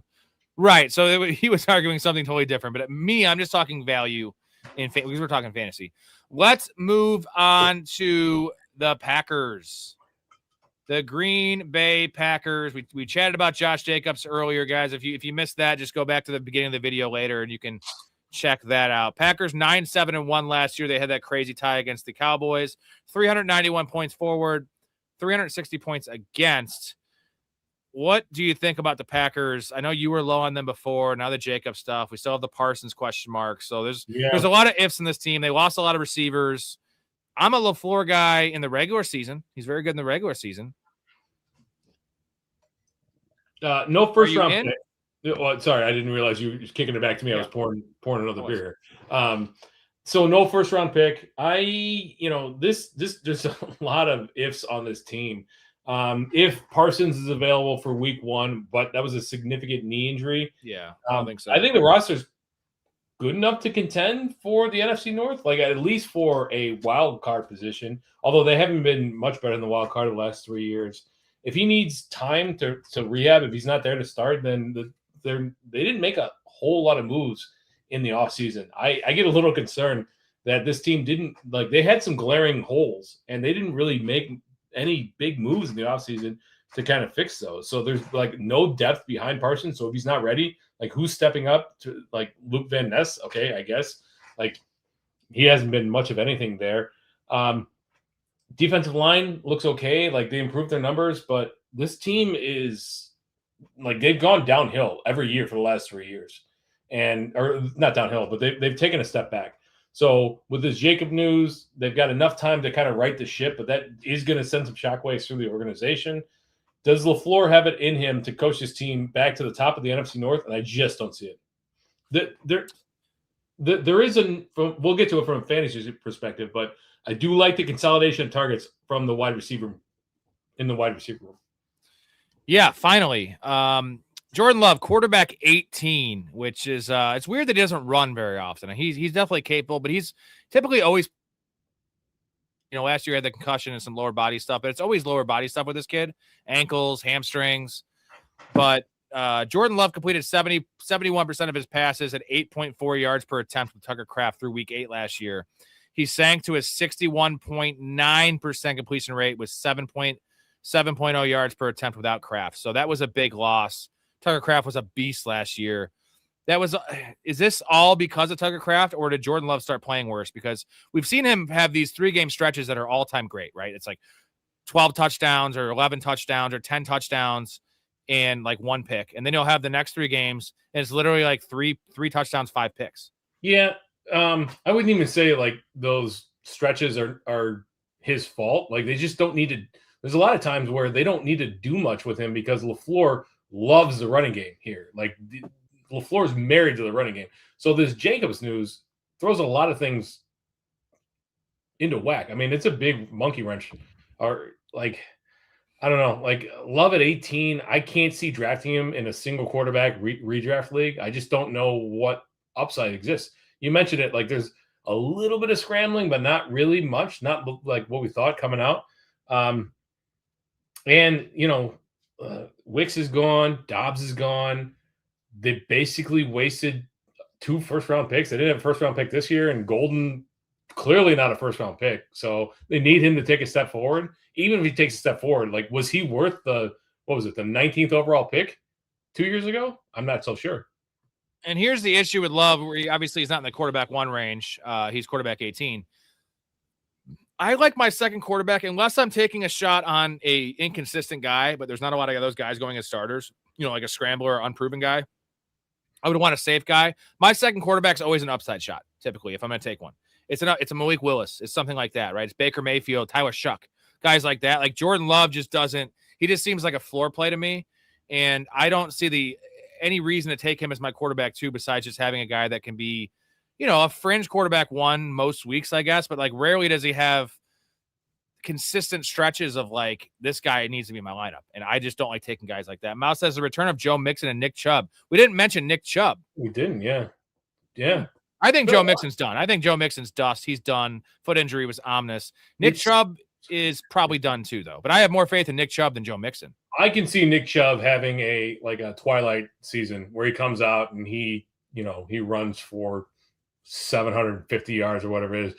The Mixon injury is such a weird one. I don't remember something as weird as that in recent memory. I think he's done. Do you remember when Dennis Rodman broke his dick? No. Yeah, so he there's Dr. Lecter did it, and most of us, Storey, and I don't know about your measurements, but Dennis Rodman's hogged out. We're not like that level of hogged out, and you have to be really big, and if they're riding you and it slips out, it dislocates it, like the cartilage. So that you were saying you can't remember a weirder injury, and I just mentioned Dennis Rodman's broken dick. That's why you guys tune into the show in May. That's why you guys tune into the show in May. You don't know what's going to happen. You don't know what I'm going to fucking say. And hell yeah. Thank you. Mal, Tucker Kraft takes over Jordan Love's body using a essence transfer, and he controls his own body and Jordan Love when he's out there because he's Tucker motherfucking Kraft. I love Tucker Kraft last year. He was my favorite player. And, the injury aside, we can take victory laps when we're so far, ahead of the curve, and we were last year on this channel. Specifically me, and I got you around the Tucker Kraft bandwagon. You were a Tyler Warren guy, which was also a fine pick until, Daniel Jones died. But yeah, all the metrics, the numbers, and I have a stat for you that's going to blow your mind with Tucker Kraft in a little bit. But Tucker Kraft is a god. Mouth, you're the man. I owe you guys a chug for hitting the goal. We're going to do an underdog draft after this Story. You don't have to stay on if you don't want. I'm sure you got to do some sleepy. One of these days, you got to get on here with us and do that. So let's move on to, Josh Jacobs we talked about. We're not going to really talk about Josh Jacobs anymore. There's nothing to talk about. Let's talk about the wide receiver room. Christian Watson, wide receiver 29. Jaden Reed, wide receiver 39. Matthew Golden, wide receiver 49. So literally 10 spots difference, each of these guys. What's the most fair price? Like, obviously, Christian Watson's the one there. Do you trust Christian Watson at wide receiver 29? I'm okay with that price, but man, I love Jaden Reed at wide receiver 39. I absolutely love that because he's not been a full-time player. But what do they have behind those 3 guys? Bo Melton, okay, fine. Wixon Dobbs took a lot of snaps. With those 2 guys gone, you got 3 wide receivers. Golden was incredibly disappointing last year, right? 361 yards. 0 touchdowns. No touchdowns in the regular season. 29 receptions. So what if Reed becomes the 2 there? Like, what if he starts playing in 2 wide receiver sets? What not happening? I'm just saying, Dude, the Packers historically, and maybe they're going to change this, they have their archetypes of wide receivers, and they're just so like it's. I'm not saying it's right; it's wrong. They think that if you're a certain size, you're not capable of playing outside. You're not capable of playing in 2 wide receiver sets. That's the reason Jaden Reed hasn't played. I'm telling you, it's documented. And hopefully they get this right. But they also have a lot more. They did just pay Jaden Reed 3 years, $50 million, which isn't that much in the wide receiver market. But Matthew Golden's a first-round pick. They want to make him work. I like Matthew Golden as my favorite pick here in terms of ADP, not just because he's the latest guy. I don't know. I think he got a raw deal. He got hurt last year as well as a rookie. He was always going to be he was overdrafted for sure. We know this. Yes. A hometown pick in the draft was a stupid pick. Yes. But Matthew Golden, wide receiver 49, that is outside the wide receiver 4 range, man. That is I love it. I absolutely love it. Yeah, I love all these guys. I think all I don't see working out. Is there a way that all these guys are values? Potentially. I mean, 2 out of 3 in order. It's Reed, Watson, Golden for me, like potentially, but that you're asking Jordan Love to sustain 3 wide receivers in fantasy. That seems like a tall task, especially because they do love running the ball, even if Josh Jacobs isn't there for half the season. So Christian Watson led GT. I'm going to get to your super in just a second, buddy. Christian Watson led Packers wide receivers in targets per route, yards per route, Pro Football Focus receiving grade, the yards per route, and PFF grade were both career highs and ranked top 6 among 76 qualifying wide receivers in the NFL. And that was in like, what, an 8-game sample size? He came back from the injury earlier than we thought. That was coming off injury, too, with a more crowded receiver room. So we should be about Christian Watson. It's just the injury concerns, I think, is the main thing. I'm not opposed to Christian Watson whatsoever. I think they're going to have to throw the ball a little bit more, although, like I said, they do love running the ball. I just love Reed at that cost because outside of a wide receiver 3 for Jaden Reed, who even as a part-time player, they love him in the red zone. They love him for touchdowns. Like I just think there's a ton of upside if they decide to play him more in 2 wide receiver sets. It's possible. It's possible. All right, GT wants to know what can we expect from the Chargers offense next season with or without Keenan Allen? I think it's without. And then also second part of the question is who takes the NFC East? Answer that one first for us, Storey. Who you got in the NFC East? The Eagles. It's pretty easy. Taking the boys. I'm taking the boys. Give me the Cowboys. Give me their draft. Give me Dak Prescott. Give me a renaissance year. Let's go, Cowboys. What can we expect from the Chargers offense? And I think what he failed to mention here, that's the most important thing, is Mike McDaniel. Like, that's the thing. And Justin Herbert, can we just finally get a healthy Justin Herbert season? And he usually plays through injuries, but you got Slater and you got Alt back, seemingly back. And you have Justin Herbert coming into the year healthy. It was just a wrist injury. When I say just a wrist injury, we don't want guys coming off knee injuries or shoulder injuries, specifically as a quarterback. A wrist injury, it was a non-throwing wrist. So, I'm not worried about the injury at all. McDaniel, offensive line, Herbert. Upside is what, Storey, for the Chargers offense? Offense what? Points per game. Realistically, so I put their offense kind of top, middle. So 14, but their upside is top 8. They could be really good this year. The talent is there. Mike McDaniel as a head coach was disappointing, I would say. Although that might have been more to it than anything. But replacing Greg Roman with Mike McDaniel is going to change this offense significantly. The use of motion, the use of 2 blocking tight ends, the speed, everything like that McDaniel brings, the Chargers haven't seen that in years. So this should, fingers crossed, unlock Justin Herbert finally. Is he going to be a top 3 quarterback in fantasy? No. There's the rushing upside is just not there. He rushes because he's forced to, because the offensive line didn't exist last year. So yeah, he's still a top 8 quarterback in fantasy potentially. I know that everybody's on the Chargers, but I think they're on them for a good reason. We like McDaniel. He's not a great head coach, and the whole situation with Tua and the Dolphins was wacky. And he kind of wore out his welcome there. But as a coordinator, this is the same guy that had Tua lead the league in passing. I know Tyreek Hill was a big part of that, but that's one thing. And then going on the other end of last year's Chargers team, yes, their offensive line was decimated. They also, which is the craziest thing I heard, was last year they ran the most 3 wide receiver sets in the NFL. So they refused to have someone help out this poor offensive line. The game plan they were throwing out there was an F. You can't do that. You have to just put some extra bodies in there. Play some 12 personnel. Put a fullback in the fucking game. Do anything to not get Justin Herbert murdered. And that stat includes the weeks Justin Herbert had a broken wrist. It's the craziest thing ever. I'm just saying, we're going to have a competent, creative offensive mind that can not worry about the day-to-day stuff. And Mike McDaniel was over his head as a head coach. We all know that. Dude's a nerd. Dude's weird with the media. Players don't respect him. Very good coordinator. So we love this. Let's move on to Tucker Kraft to end this Packers discussion. Appreciate you, GT.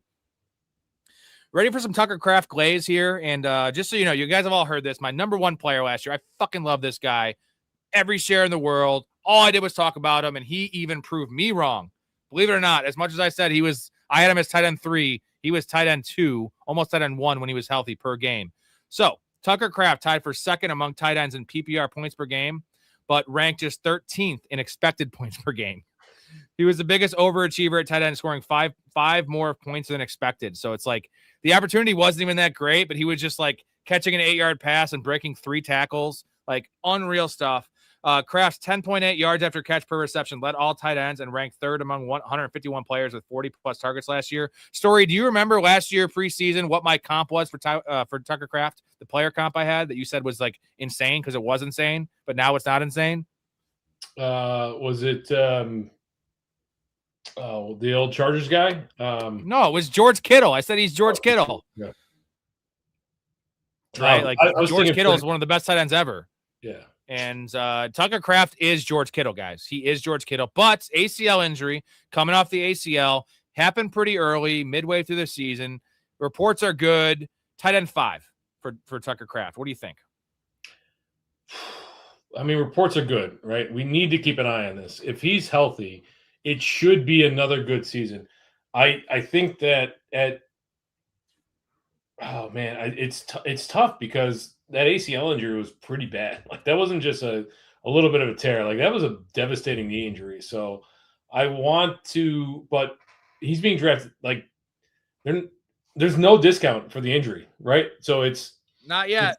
Loveland, Warren, and then Tucker Kraft. Like, there's no discount for the injury. You would have thought maybe Fannin, Gadsden, some of these guys would slip in ahead of him because of the ACL injury. But man, no, there's no discount. I think people are pretty sharp. So it's going to be. But you know why, Story? You know why that is? Is because Romeo Doubs and Wicks aren't there anymore. So, right. The situation's much better, and the defense will be worse without Parsons, at least for the first quarter of the year, it appears.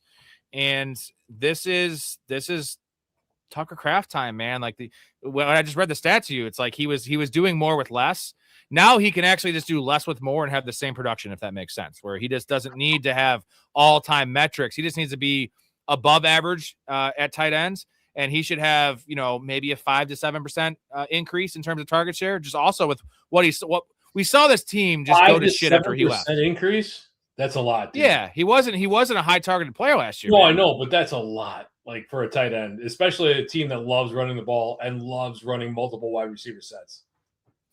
But now they don't have any wide receivers, and they also saw what happened when Tucker Kraft wasn't on the field. Like, he was their best player last year. And I don't disagree. We should probably feature our best player, right? You would think that even though Jaden Reed doesn't fit the prototype of their ex-wide receiver or their slot flanker, that he'd be in there on 2 wide receiver sets. But here we are. We also saw, and we've kind of known this. We saw how bad Luke Musgrave is, which is another thing. It's like. So, and they still had some hope. It's just like Tucker Kraft was so much better but now we know it's not even Tucker Kraft's that much better. It's that Luke Musgrave's that much worse. And this is awesome. He's going to be on the field every snap. This is with positive medicals. Like, he is one of the best blocking tight ends in the league. So, like, the snap share's there, the target share will go up. Still an average to above average offense, we hope. Well, let's move on to the Vikings, end this thing out with a lot of questions here on this Vikings team, a lot of uncertainty. At least you think so, because you keep on mentioning that you think it's a quarterback competition with Kyler Murray and J.J. McCarthy, which is insane. Vikings 9-8 last year. I cannot believe they went 9-8. 344 points against. What are the odds as Kyler? 90-10? I don't think it's that high. I mean, the quarter reports, this is a true QB competition. So they got to say that to boost the kid's spirit, man. Like, he's essentially like, he's like one of these Make-A-Wish kids. Like, they got to try to do something to make him happy because he's in the dumps. 9 is dying. I think they're going to give McCarthy the opportunity to make this a competition. I still think it's 80-20 Kyler, but I don't think it's as clear-cut as everybody thinks it is. 82. Okay. I think it's 100%, but as long as Kyler doesn't break his leg. Well, Hedger says Kyler has no. Go ahead.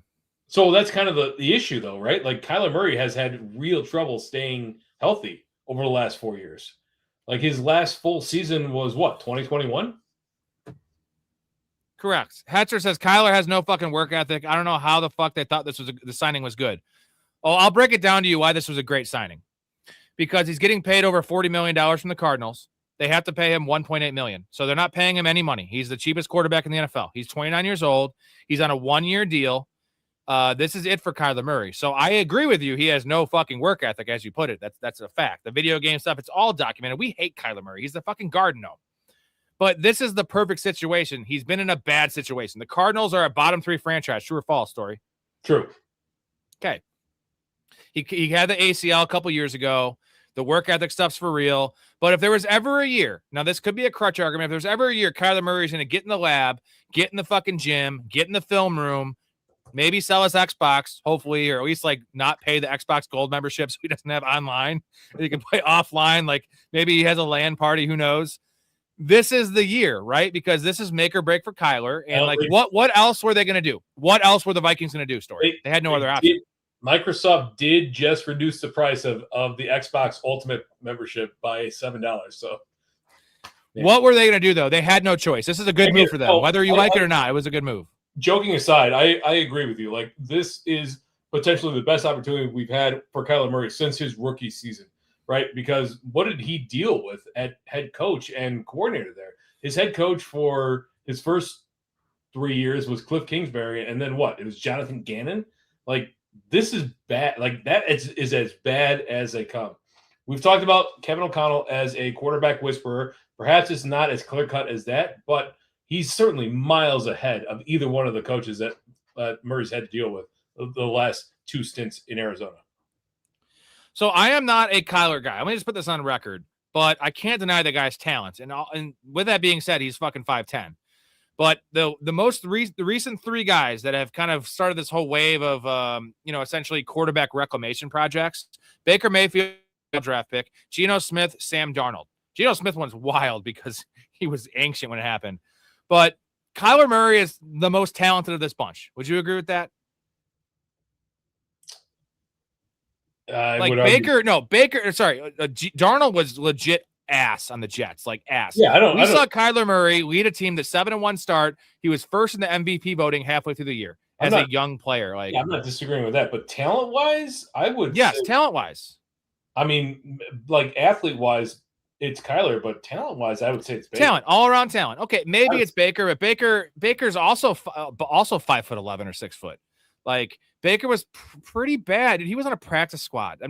I love Baker. I'm just saying, like, it's close. He's either the best or second best of this bunch. Okay, I don't disagree with the other two. That's what I'm saying. As we look at that, Darnold just won a Super Bowl.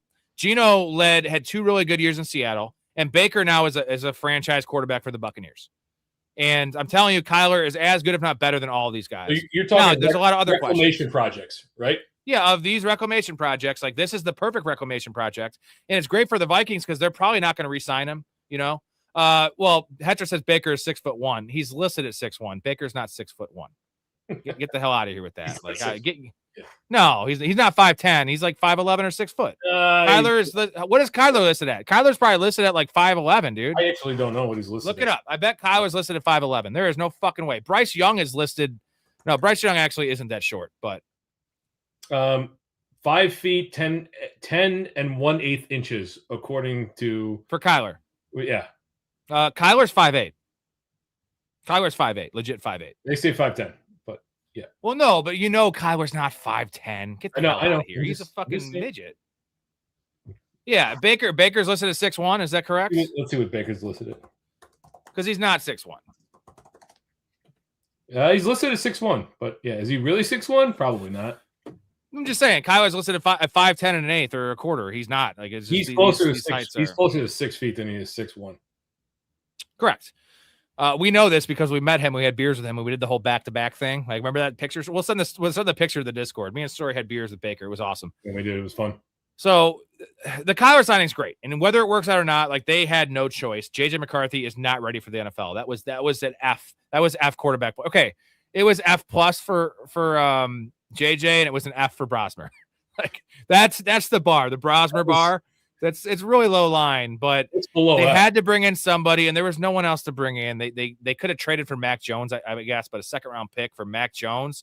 Who do you want, Mac Jones or Kyler Murray, for this 1 year on the Vikings? If you had a choice in the vacuum, no second-round pick, none of that shit.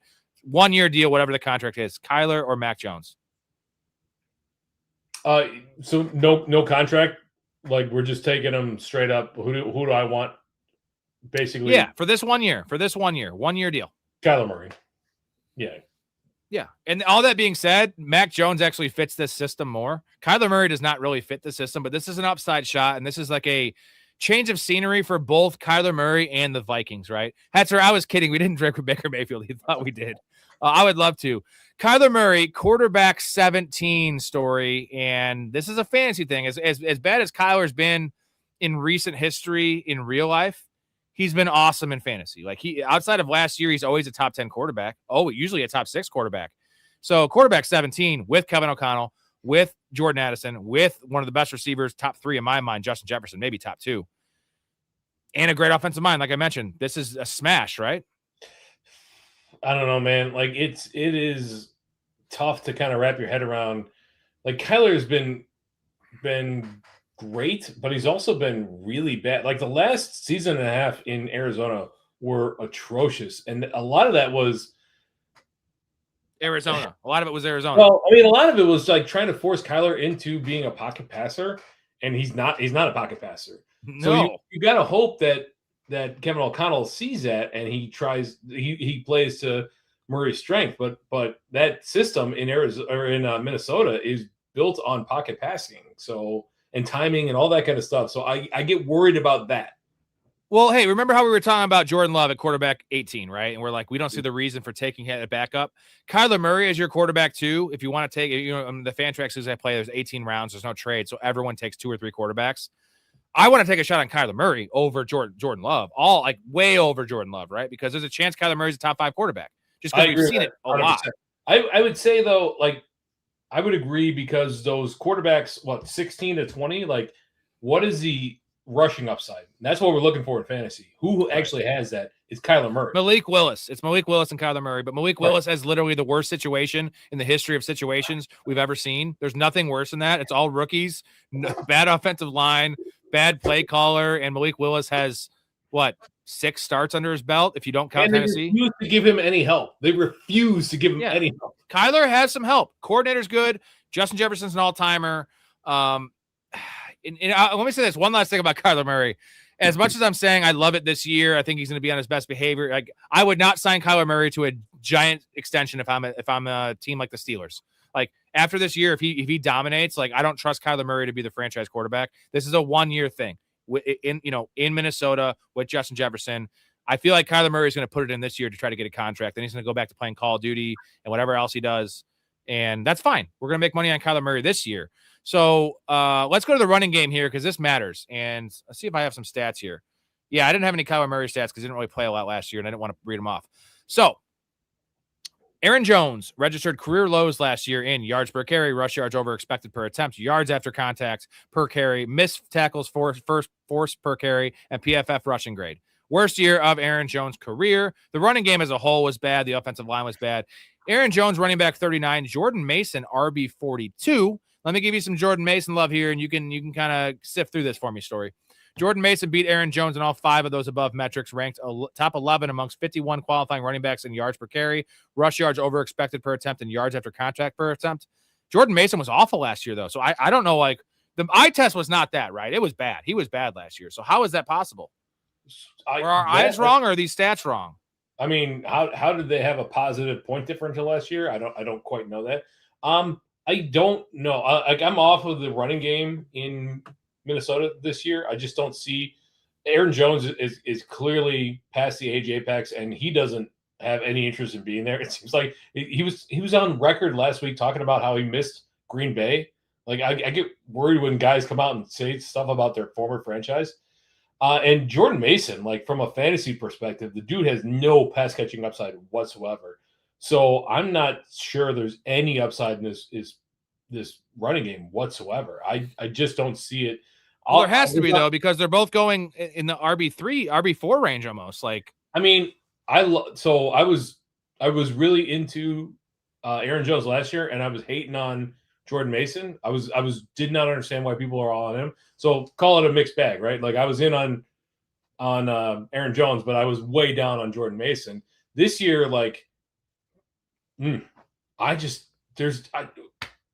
don't know, man. I don't see where the upside comes from because we want pass catching. It's not Jordan Mason, but Aaron Jones is just dusty. Yeah.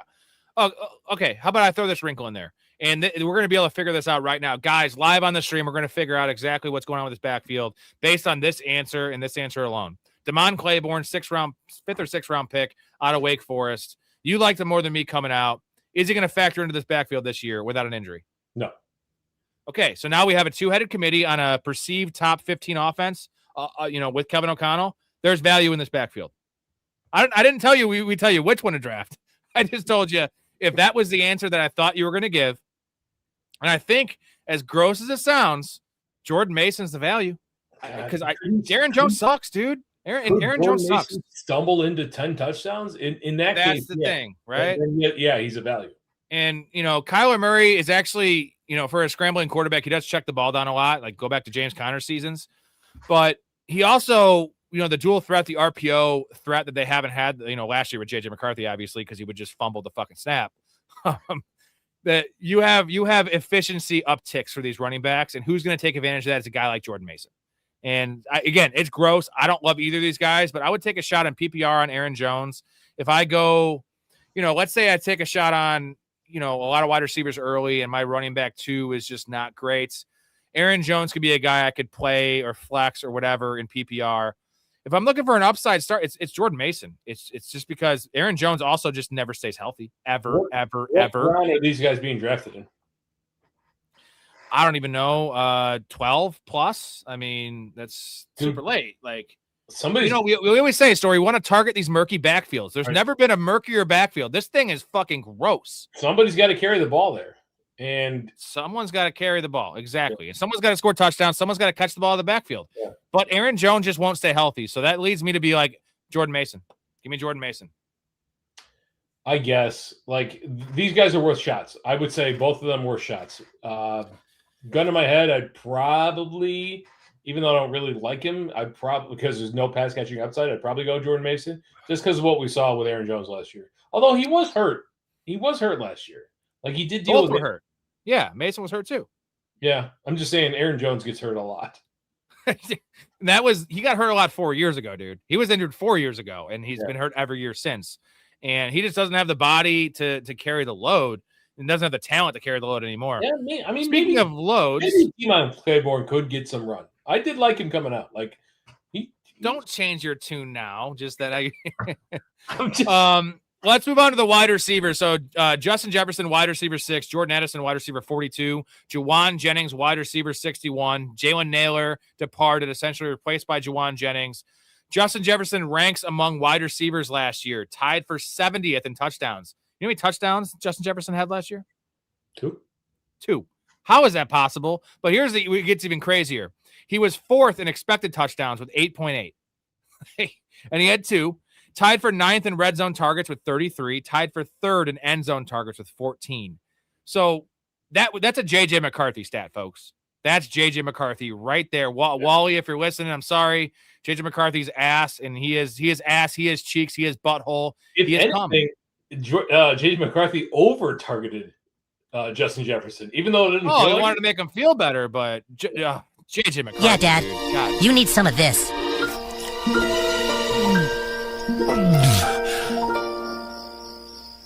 This is cum.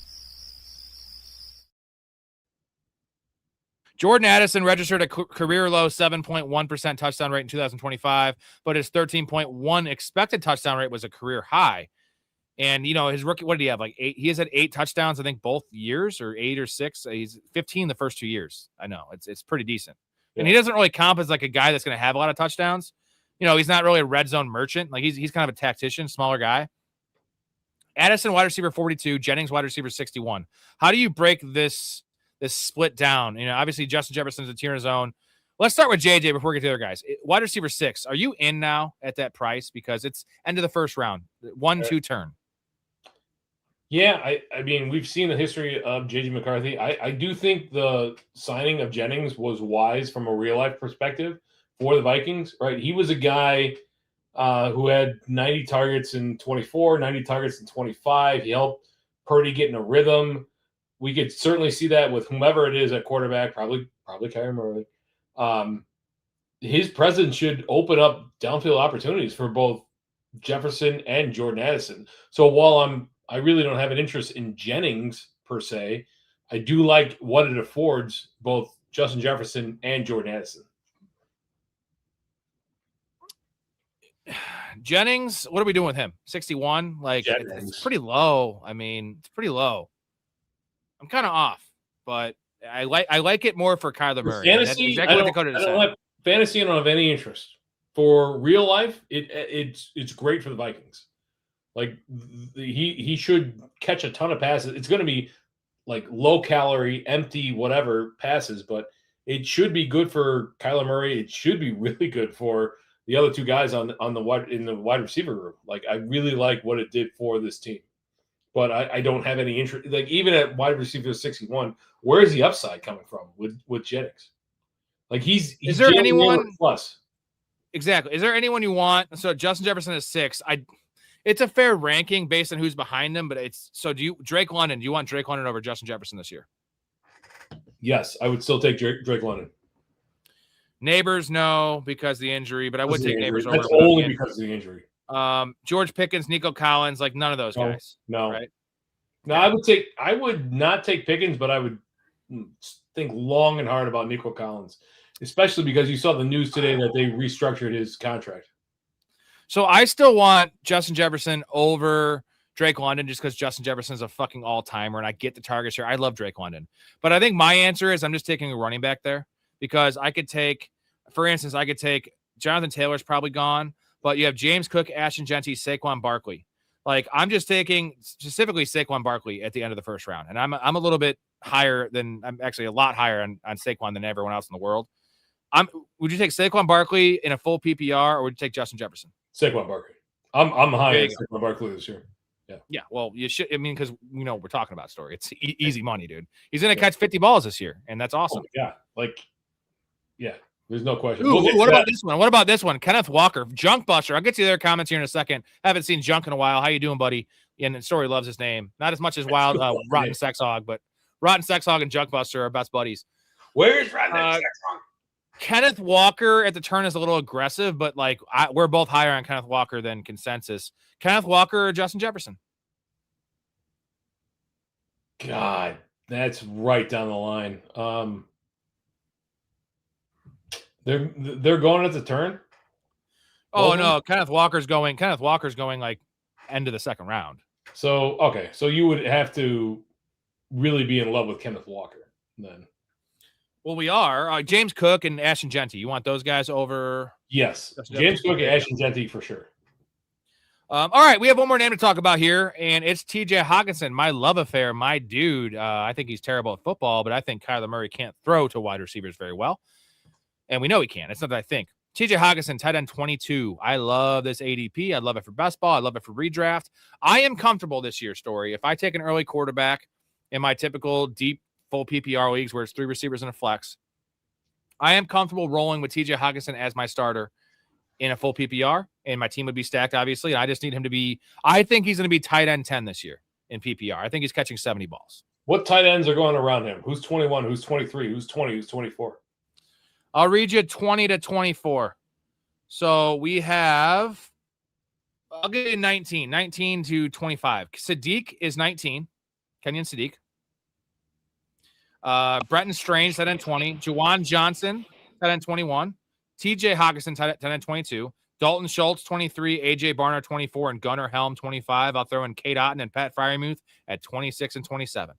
You can keep those 4 guys behind him, but I would certainly take Schultz, Jennings, and who was just before Jennings? You mean Juwan Johnson? I'm sorry, Johnson, yeah. You don't do that. Oscar Delp's there. Get out of here with that. Oh, Oscar Delp. Okay. To Jordan Tyson, Kenyon Sadiq, Bretton Strange. Sadiq, I would think long and hard about, but Bretton Strange is an easy draft over DJ Hockenson. No way, dude. 100%. There's a million receivers there. Doesn't matter. He was a valuable part of that offense. And they didn't draft Nate Borkercher so they could run 3 wide receiver sets. They drafted Nate Borkercher so they could run 2 tight end sets. And who's the tight end that's catching passes there? I guarantee you it's not Nate Borkercher. I told you this story. The upside of TJ Hockenson is just what we saw with Javonte Williams. Nasty. So TJ Hockenson had a nasty ACL injury. That season, by the way, in 15 games, his last healthy season, 95 catches. That was the first year with the Vikings. Okay. then comes back early next year, comes back week 8 the next year, probably earlier than he should have, has never been the same since. So that was 23, the injury happened. 24, he came back early, and last year was his first healthy season. He looked awful. We've all seen that awful ghost route he ran. He just juked himself out. But you know what? I don't need him to be good. Hey, I need him to be Jake Ferguson or Dalton Schultz. That's what I need him to be. You've seen Signs, right? Yeah, of course. When Mel Gibson runs out of the house, he's like, I'm insane with anger. Yeah. That was TJ Hawkinson. Exactly. And I don't need him to be good. I know Kyler Murray really targets his tight ends. I know Kyler Murray can't see. Yes, he does. Yes, he does. What are you talking about? Trey McBride, brother? McBride was super productive while Jacoby Brissett was throwing the ball a million times a game. I'm talking about 2024 Trey McBride. He was fine. He didn't catch any touchdowns. He had like 90 catches though. Okay. All right. I mean, we're gonna disagree on this. 22. I do not see the upside here. Like sometimes Father Time comes fast and hard, and I feel like Storey, who's the tight end whisperer on the show? Okay, you said Tucker Kraft, and I said Tyler Warren. Yeah. No, it's not just that. I've had a pretty long history of identifying these late guys. And, this is a late guy. And this is a boring name. It's one of these things where he should be going tight end 17, but everyone has just written TJ Hawkinson off. I love drafting guys that are just been written off. You know who the depth chart is, though? Who's the second tight end? Sorry. It could also be a pretty boring offense versus Jacksonville, which we've seen is an ascending offense with Liam Cohen there. Who's the second tight end there in Minnesota?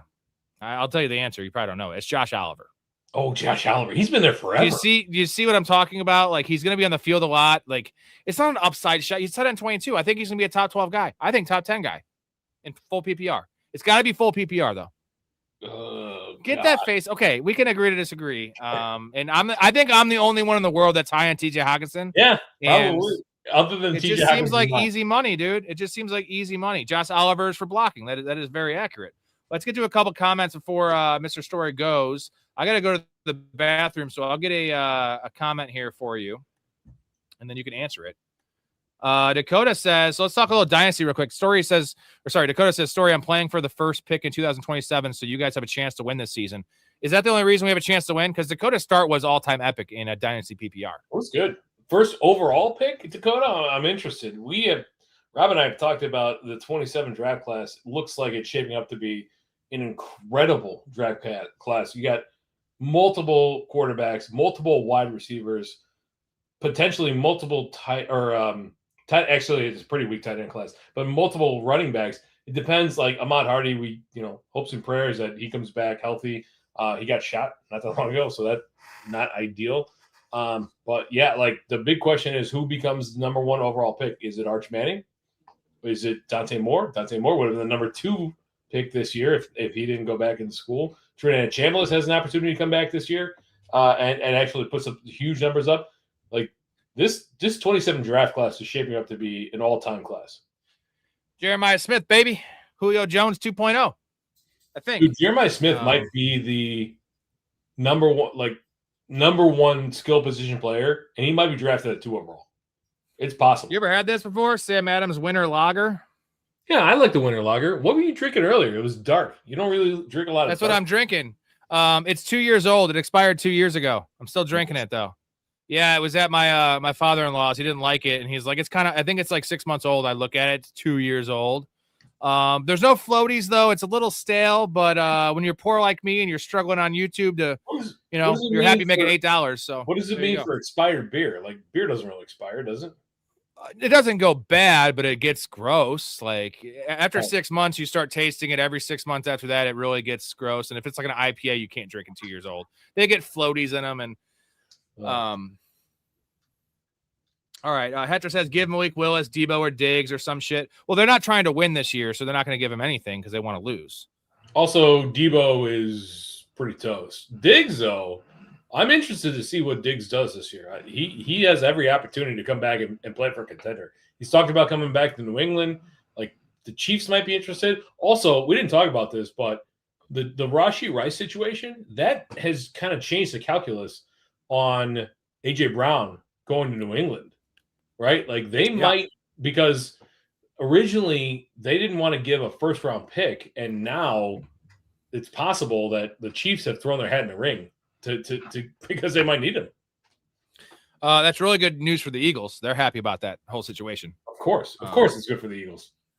Maybe someone gave Rasheed Rice some secondhand weed smoke from the Eagles. You know, interesting. Yeah, a little frame job. Maybe I'm trying to think. Maybe a running back that wants to go to a better spot strangled Josh Jacobs' girlfriend or something. You know. What do we know? It was his girlfriend, or it was just an acquaintance? Like, what was this? It wasn't a Puka situation, right? I haven't read the actual indictment yet, so I don't know. I'm hoping that becomes public tomorrow, and I can read the indictment and find out exactly what's going on. Yeah, well, keep you updated on all these things, gentlemen, because it's what we do here on every single night. Junk thinks that Claiborne could get some run this year, and I don't know. I feel like they're a contending team, or at least they think they're a contending team, and they're going to give themselves every chance to win. And Claiborne, I don't know. You liked him more than me coming out of Wake Forest. I think he's fine. I think he's tiny. I didn't like his pass catching for his size. It was underwhelming. Yeah, he's also a super late draft pick, right? 6th round or whatever. Like, there's not a whole lot tying him to the organization. So he's fast though. But hold on, a 6th round running back in this class is like a 4th round running back in most classes because this class was terrible and no one drafted running backs. I mean, if he can get out of the field, like his speed should allow him to make some plays. It's just a matter of getting on the field. That's going to be the tough part. You think Addison's in a prime spot? We said we liked him in the slot, especially with Jennings coming over. We need to make sure Addison's playing in 2 wide receiver sets. That's going to be the big question because Jennings is an elite blocker. But it is a contract year for Addison, and he knows he can't stay out of trouble. So he's like, I better get this contract, at least get 1 good year left of this new contract to get, the bonus and shit like that, because he's probably going to get arrested again for doing something stupid. God, we hope not, but it's possible. Well, I mean, I think it's going to happen. It's just, what would you bet? Would you bet? I'll give you a 5-year window over under Jordan Addison arrest 0.5. Are you going to go over or under? 5 years? I got to go over. God, I hate to say it, but I got to go over. It's not good. We've both been arrested 0 times. God, knock on wood, man. Correction. I got arrested when I was 15, but I was 15 and I was drinking underage and the charges got dropped. So does that count as being arrested? Did you get arraigned? Did you get fingerprinted? All that kind of stuff? No. Oh, no. I got fingerprinted, but no arraignment. And I wasn't in the paper because I was 15. So is it a half arrest? So that would be a push. That's a push. I mean, it's a half arrest. Like technically, if you were detained and moved to another spot, then you were arrested. Yeah, I guess I was. Hell yeah, I'm a badass, bro. Jordan Addison, making Jordan Addison proud. Dakota, would you trade Gibbs for Brian Thomas and Marvin Harrison in full PPR dynasty? That's a question because he has Brian Thomas and Marvin Harrison. We have Gibbs. No, not a shot in hell. It would probably have to be Gibbs and it would have to be. We would do it for Marv. We would do it for Marv. Would you do this? Gibbs and Laporta for Marvin Harrison and Bowers. Now we're getting somewhere. Throw that one in there, didn't you? If you gave me a 27-second back, then yeah, I'd probably do that. Are you listening, Dakota? We're working out on air, buddy. Yeah, so that makes sense actually, because Gibbs is in my mind, the number 1 player in fantasy this year, and in your mind, the number 2 fantasy player. Marv still has question marks. Bowers is amazing. It was an awesome pick. So that Gibbs and Bowers are kind of close, and Marv and Laporta are kind of close. Honestly, I know you drafted Marv higher because it's wide receiver, but yeah, I would lean just having the best player in the deal. Maybe a 3rd rounder we consider. We prefer a 2nd rounder, I guess. Is the yeah. I mean, it does drop. Or off. a 2nd rounder in 28. Give us a 2nd rounder in 28 and call it a deal. 28 class. He's holding firm. Yeah. So DM us in the chat, Dakota, in Dynasty League, and we can work something out if you want. We're not looking to trade Gibbs, but you know what? We would love Bowers. Hey, if the price is right, I'll trade anybody.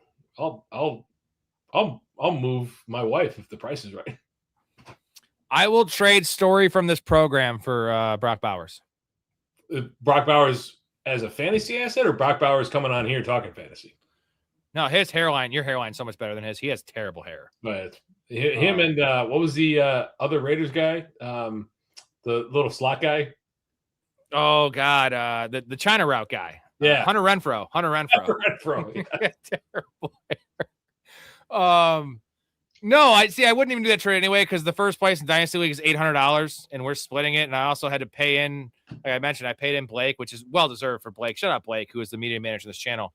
I'm not going to trade you, who is a big part of that. I'm only going to make it if I have you in terms of make it with this channel and make this thing a thing. You're a big part of it, Story. You know who you are. Maybe Brock Bowers is an awesome on-air talent. We don't know yet. I don't want to look at him. Kind of ugly. Here we go. Is Ted McMillan's stock going down now with the foot injury likely missing 2 weeks? I am not worried about it. If it was 2 months, I would probably be a little bit concerned, but we are still about 4 months out from the season, right? Is it 4 months? 3.5 months. 3.5 months. Yeah, I'm not worried about it right now. We got super worried about Stafford last year, and in turn, we get worried about Puka and Devontae Adams. We got worried about who else was it last year that got dinged up early on in the season? It doesn't matter. Like the things I'm concerned about are the guys that are supposed to be on schedule and are not. Your Bucky Irving, your Malik Neighbors. When we're going to get more reports on Patrick Mahomes, so we're going to keep an eye on that. But no, this one I'm not worried about whatsoever. Are you taking Igbigbue over Higgins? So Higgins and that's a tough one. This is redraft. That's a tough one. Close. But man, in PPR, I'm taking Igbuka over Higgins. Nope, not me. I'm taking Joe Burrow's second target there's no one else there. They have Yoshi Bosch is awful. They don't have a tight end. They only have Chase Brown in the running game. Like, I get Ibuka in PPR. You mentioned he has more of a, maybe 90 catch ceiling, would you say? Where Higgins is more of the 70, 75 catches. But I mean, I get Ibuka was catching a lot of touchdowns early in the year, but like, T. Higgins is a 10 touchdown receiver every year he's healthy, and he just never plays every game. Right. I'm in PPR. I'm still taking Igbuka. He's got every opportunity to kind of seize that all over the field motion guy, and I'm going to run with it. I'm going to take. Would you agree that Higgins is the better floor play though, even though the injury history, knowing what you have there? Because we like the fact they're going to use him at Z. They say. Mike Evans is gone. I understand all that. I like Baker's not a slouch at quarterback. He's a chucker. Right. But I think T. Higgins is the floor play. We know what we have in T. Higgins. We have a top 15 receiver when he's healthy per game. Right. Yes. But I think the upside's with Higgins too, because he has 12 touchdown potential. Like Joe Burrow, if Joe Burrow throws, let's just do this exercise real quick. What are the chances that Joe Burrow throws 40 passing touchdowns? Let's just assume he's healthy. It's another if Joe Burrow's health. What are the chances 40? that 40? Probably 40%. That's really high. So what are the chances that Jamar Chase catches 20? 20 touchdowns? Exactly. Low. I don't know. 3%? Let's give Jamar Chase 15 touchdowns. That leaves 25 touchdowns. This is in the universe we're creating. That gives 25 touchdowns available. Like T. Higgins is catching how many in this situation? 13? 8. So there's 23. So where are the other 17 touchdowns going? Probably Chase Brown, Tyler Eifert, Yoshi Vaz. Tyler Eifert. You mean Mike Gesicki? Yeah, sorry, Gesicki. Tyler Eifert. Wow, that's a throwback. Holy cow, bro! If Joe Burrow throws 40 touchdowns, T. Higgins is catching 12. I mean, that's just there's no other way to put. Like, what are you talking about? You're crazy. No, that's fair. I get. Okay, you're right. No, you're right. You're right. So I feel like T. Higgins' floor, if they both stay, I know there's a lot of ifs, right? But like Ibuka, there's ifs too. Is Ibuka actually good? I know T. Higgins is pretty damn good at football. We know T. Higgins is good. We don't know Ibuka is good. But you've got 2 injury outs with Ibuka, with Higgins and Burrow, right? Burrow has trouble staying healthy. Higgins has trouble staying healthy. So it's kind of. Dakota says, I sent the picture and we had our pints. This is the funniest comment ever. When you're out dining and drinking $8 pints, you are far from poor. They were $2 beers. They were $4. They were $4 light beers, half off. And Mr. Story treated me to my 2 beers. I didn't eat out. I try to eat. I only eat out with my wife. I have all this leftover food. So, and technically it was $4 worth of beer. It was awesome. You had 3 beers though, so you outdrank me. I did have 3 beers. I feel like I was drinking and golfing all day. So also these were pints, like $2 for a beer. That doesn't exist anymore. This place, I'm glad we stumbled on this. Their specials are awesome. Like I'm looking forward to. We're gonna go there. We're on Tuesday. We're gonna go play trivia with the wives. I talked to my wife. She's in. She's good. Yes. Okay. Jonathan, going to be hard to get the first overall 27 pick with all those beast wide receivers you have, Dakota, and it's based on overall points, bench, and starters, I believe. Yeah, well, he also has Mouse first pick in 27, so he has like other first round picks, so he has a lot of options at it.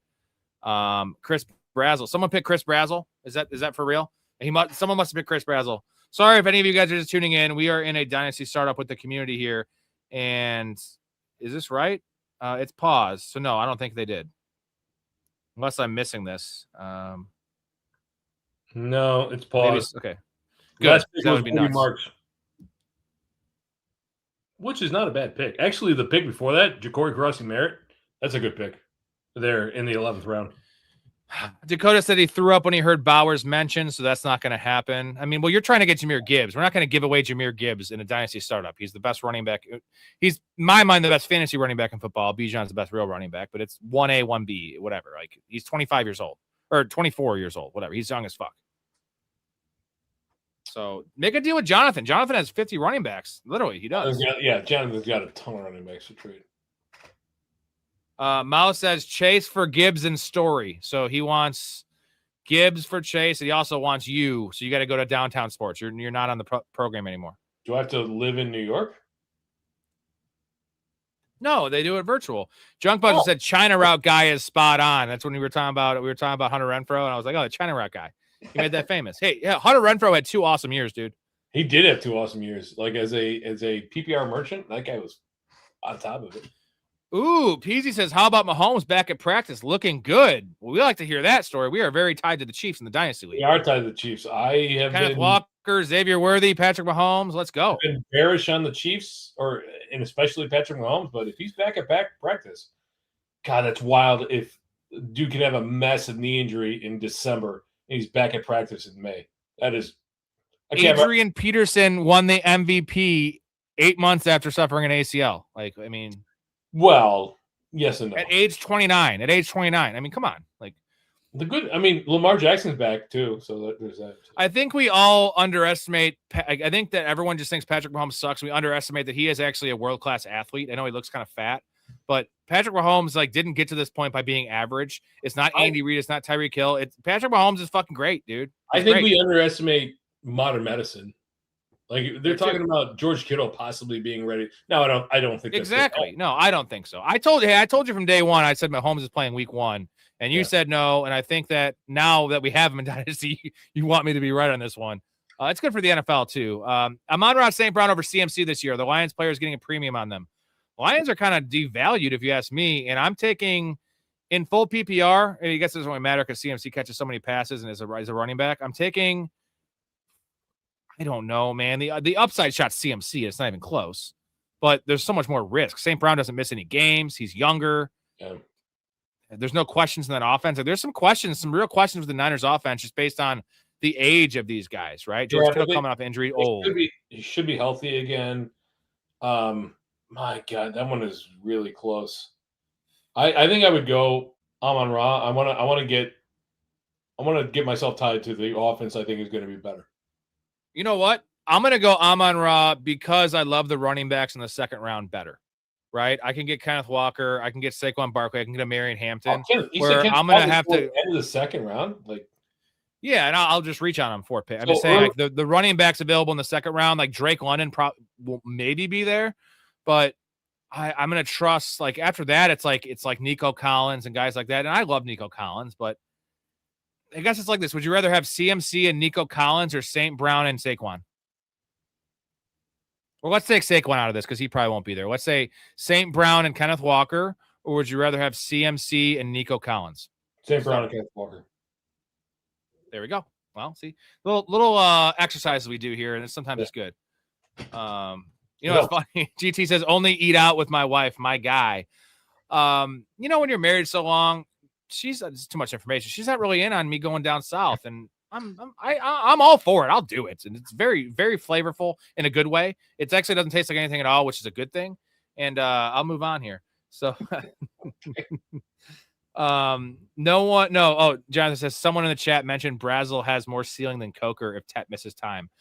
Chris Brazzell is the worst. He sucks. He's a Tennessee receiver. He's a knucklehead. He has bad body language. He also has off the field smoke, and that means two things. So Jalen Coker's awesome.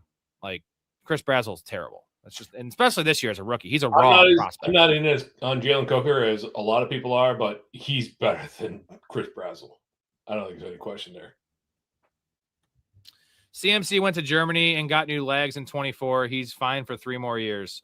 CMC forgot a football. So his running efficiency took a dip last year. He was not as effective. It was more than a dip, Story. It was awful. Like, it was bad. Yeah, it was bad. Have you ever seen a running back in a Kyle Shanahan system average under 4.8 yards a carry? It doesn't happen. It's never happened. He averaged under 4 yards a carry, right? The problem with saying, like, Kyle Shanahan system and Sean McVay's system now, like, there's so many coaches that have been part of those systems that, like, everybody's part of the systems now. Like, so what are we realistically hoping to accomplish? I'm saying actually under Kyle Shanahan, average under 4.8 yards a carry. Jordan Mason averaged almost 5.5. That's why I'm really interested to see who wins the backup job in San Francisco. I can't trust CMC to stay healthy. Kalen Black. No, and we can't trust Kyle Shanahan to give work to somebody else either. He says it every year. He literally says it every year. He's Tom Thibodeau. That's what I said. He's the Tom Thibodeau of the NFL. The guy who is the number 2 there, there's tons of value from an injury upside. So everyone's saying, and I do agree, the offensive line was awful last year. Trent Williams in and out of the lineup, and it just wasn't a good unit. But I'm more going off eye test Story, and it was not great. And it was mostly on, he's so elite as a receiver, not just because his hands, because it's his instincts. We always would talk about how is Travis Kelce finding this little spot in the zone? How is Travis Kelce open in his prime? How is he always open? CMC has that Travis Kelce thing, right? Where it's just like his football IQ is so good. And even what he's lost in athleticism, he's even gained in IQ. Yeah. But how do you think he has 3 more years in him? And I'm not saying he won't play 3 years. I'm saying 3 more years of he's clearly on the decline. Saquon Barkley's on the decline. Like these guys, Derrick Henry's the only one that is subhuman. CMC is a regular dude. Like he has got the most out of his football talent, which is elite. I think it's going to be diminishing returns, but it won't be a real cliff, but it'll just be a little like steady drop off for CMC. You think 3 more years as an RB1? How old is he? 29? He's going to be 30, I think. 30? Okay. I can check right now. 2 years as an RB1, 2 years. No, he's 30. He's already 30, so he just turned 30.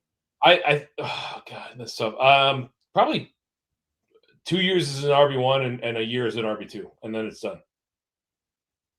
Because the volume, you just cannot take that many like hits and just expect to be an RB1 every single year.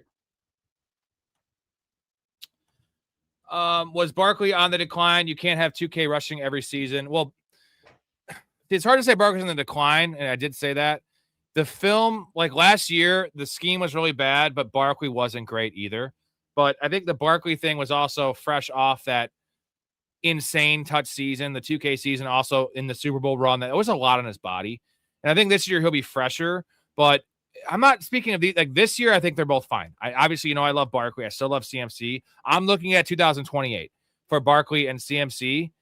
You're going to see it then. Because they're going to both have big workloads again this year if they stay healthy. Like, that's just too much. It's just too much. And I trust Barkley is a much more elite athlete than CMC. Do you agree with that? Just in terms of athletic prowess, Barkley's a freak. He's 235 pounds, dude. Barkley was like a superior athlete. I'm not so sure like that's the case now. It's tough to say. I agree. Like Father Time is undefeated. It's going to catch up to all these guys, and it comes really fast, especially for running backs. When you're talking about guys are getting hit, especially like Barkley 500 times a season, realistically, like. Mouth, is this I know you're better than that, but like, how we all are with our fantasy players, like Dynasty League, especially, like, is this a CMC is on my Dynasty team and I want this to be true? Or is this an actual, what you actually feel? Because like, you know what I'm saying with this? Like we all kind of do this with our players and like, they're our family, bro. And especially Dynasty. So. Yeah, I don't necessarily subscribe to the philosophy or the idea that like hits are cumulative because I don't know that other than the brain, which it's been proven that like concussions are cumulative. It's more about just age. Like your body just doesn't bounce back as fast. Your body cannot repair itself as fast. So I don't know that there seems to be something to the effect of if you did have 450, 500 touches the previous year, you're going to take a dip in efficiency. It's all a very small sample because how many guys over the course of the NFL have had 500 touches over the course of a season? You know what I mean? 450 touches. So it's difficult to kind of take real actionable advice from that. I just think like these guys get older. You know what? I know it. Mouth knows it. Like we get older. What a hangover is like. You don't bounce back as quickly. When you're in your 20s, you wake up, you have a hangover, you pop a couple of Advil, and you go to work. Nowadays, hangovers are a full day experience. You know what I mean? No, that's just because you're a pussy. I'm good. That's because your tolerance is unlike anybody that I've ever met. That's like you calling me an alcoholic, though. Yeah, but you can be functional being alcoholic. Thank you. Now I'm a functioning alcoholic. I appreciate that. Hey, you drank more than me at the bar today. I wasn't saying CMC isn't an elite athlete. He's an all-time athlete. But in the chat, give me your answer. Coming out of college, in their prime, better athlete. Not better player, better athlete. CMC or Saquon Barkley? Yeah, I mean, better prospect. It's Saquon Barkley. Like, out of Stanford, like, I get what people saw in CMC, but it took him a couple of years to actually become the CMC that we know and love today. I'm going with size speed of Barkley is something we haven't seen. And clearly CMC is a better pass catcher than Barkley. Like Barkley had that really good rookie year of a bunch of receptions, a couple other years with Daniel Jones, who checks the fuck out of the ball, checks down the ball. Barkley's hands are a little suspect. His route running is like CMC is a wide receiver out there. I get that. Like CMC is probably a better football player than Saquon Barkley. But in terms of athlete, like Saquon Barkley is an all-time athlete. It was an all-time athlete. CMC is an elite athlete. Like he's very good. Like the 10th percentile, I'd say. I think Barkley is the 1%. I really do. Yeah. Or he was, right? He's up there. It's like we have to call our shots on these guys because Father Time comes fast and hard for these guys, except for Derrick Henry, because Derrick Henry. But but yeah, like the question is the slow burn on Christian McCaffrey, was that just efficiency? Was it the scheme? Was it the offense? Or did age catch up to him? Now he's less efficient. Barkley, was it the function of the number of touches they had in the 2024 season? Was it the offense? Was it him? Like, we don't know. You got to call your shots on these guys, and it's very difficult in Dynasty especially. Mal doesn't appreciate our argument. It's like the argument between these two is like guys like splitting hairs. It's so insane. Doing the best we can, man. I don't know what to tell you. Giving you our real takes. So also it's a really gray area conversation. It's not like there's no real fact here, right? It's opinion. Like who's a better athlete? All opinion. Yeah. Who's a better athlete? What does that actually mean for the course of the NFL and their entire career? Who's more handsome between me and Storey? That's an opinion, but you're gonna say yourself. I'm gonna say me. Who is my wife gonna say? You. Probably me. Yeah. Who's your wife gonna say? Probably me. So you just get everyone? Well, let's see what Mouth says. He's the ultimate. Yeah, source. Mouth. Who's the answer? What's the answer, Mouth? Who's better looking? Yeah. Kevin O'Connell or Ben Roethlisberger? The answer's Kevin O'Connell. God damn it. And we figured out Nick O is Kevin Stefanski. We did. Yeah, we figured out. You know who Chaz could be? Chaz can be Mike McDaniel. Ooh, okay. He's just got to start wearing some waders, right? Yeah. Henry is 90. Would you agree that Henry is 90% of his prime self? Tennessee prime? Or is that too aggressive? There was no drop off last year in his efficiency. Like that's what you have to look at. Eye test though. What do you think? Like he's lost a little bit, but maybe half a step, but I don't know, man. He looked pretty damn good last year. So 90%? That's insane because he's had a lot of workload and he's Yeah. And again, I don't know if the workload is cumulative. Like He's literally a freak athlete. He's an outlier. Mouse answer was my shirtless pick answers that. So I think Mouse throwing himself in the ring now. So now we have a 3-way battle. We got to all send shirtless picks and then we'll figure out who's better. I don't want to send a shirtless pick. Mine's going to be like that angle that like chubbier chicks send on dating profiles where it's from above and you don't get to actually see the whole thing. I did send it in the fantasy chat. I sent you that with me wearing my with Erica's like bathing suit top, her bikini top. I was wearing that. So Yeah. You saw that. You guys think I'm going to get Storey out of here after this question and we'll do a draft. You guys earned it. Appreciate you, Mouth, Jonathan, everyone else. Actually, no, Jonathan didn't help contribute. So sorry, Jonathan. I'm not saying you. I'm just kidding. You guys think it would be crazy to go CMC at 3? Yeah, that's insane. No, don't do that. Right? It's Jamar Chase, it's Jahmyr Gibbs, and it's Bijan Robinson. So that's crazy. What about in a standard? In a standard, I'm still taking the 2 run. I'm taking Jonathan Taylor over CMC in standard. The hell? Like, look at the rushing totals, man. Like this year, I already looked at the early Vegas line. CMC's at 925. Jonathan Taylor's at like 1,300. That's their Vegas line. Like it's standard. Give me the running back. Jonathan Taylor's probably still at 10.5. McCaffrey total touchdowns is probably at 12.5. But JT I'm just trying to think like how you could massage it to take CMC. It is a gutsy call.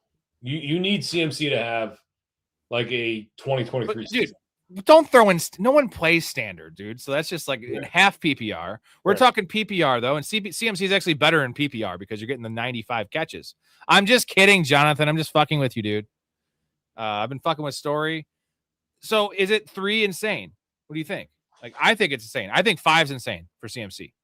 Like, I'm not taking over JSN. I don't even like JSN, but even like half, it's still Chase, Puka, and JSN, right? Like, we are mad about your Coker pick. Jaden Reed and Coker were the 2 guys we needed and wanted. God damn.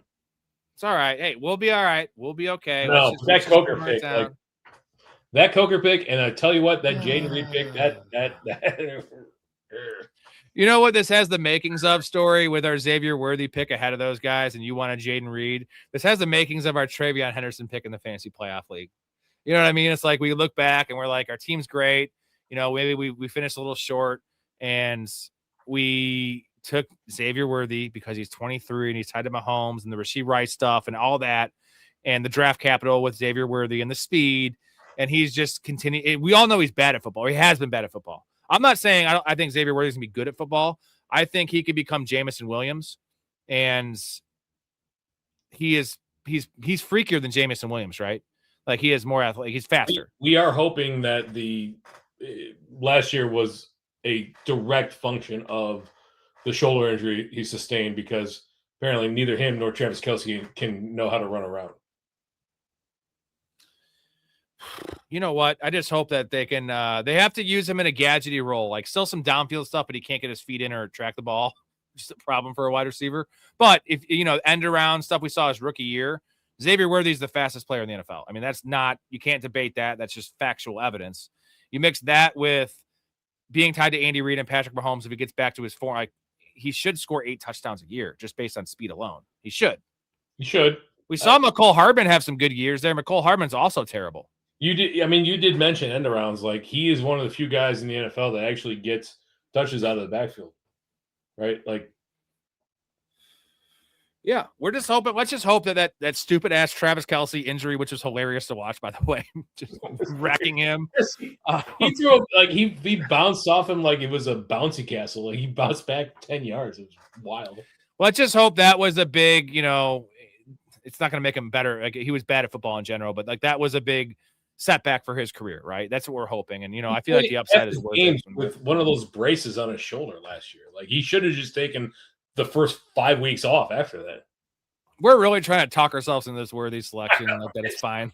We're just it's fine. It's fine. All right. It's worth it, I feel like. And anyways, sorry, hell of a show as always. Must watch TV, as my dad says. I always like to butter you up because you are the man. I'm going to do a draft with these fine fellas. Get some sleep, get some rest. And Thursday, tune into Thursday's show, 10 p.m. Central. We're going to go the AFC North. We're going to talk about the Aaron Rodgers and then the average-ass Steelers, right? So much fun stuff to talk about. I love talking about Aaron Rodgers. That's my favorite thing to talk about. All right. Mike. See you later, buddy. Later. All right. We're going to set up this draft here in a second. Mouth is loving the way this is turning out. I will say this, Mouth. Early on, the trades were not great. You've made some better ones, and you've made some good picks. And I even said, even if it was bad coming out of the draft, even without your capital or future picks, I did say that I trust, like, you're a savvy dude. You're a quick study, and I do believe that you're going to make it work. You're going to try harder than most, and you know more than most. You know ball, and, ball doesn't always translate to fantasy, but you're going to learn that aspect as well. So, and your team is better than I thought it would be, right? Like, especially with the capital you had. And it's going to be awesome to watch because I like a lot of teams. There's a lot of good teams in this league, and it's going to be, I think a lot of people are going to pay attention, which is huge. So Jonathan likes Coker over Reed. Coker has more of a defined role. And I like both players similar. I think they're both pretty good players, right? Coker's going to be on the field all the time, where Reed won't. If Reed is the wide receiver 2 there, I like Reed well over Jalen Coker just because Bryce Young versus Jordan Love, right? That's the difference. All right, let's get this. All right. Oh, yeah, we all like Coke.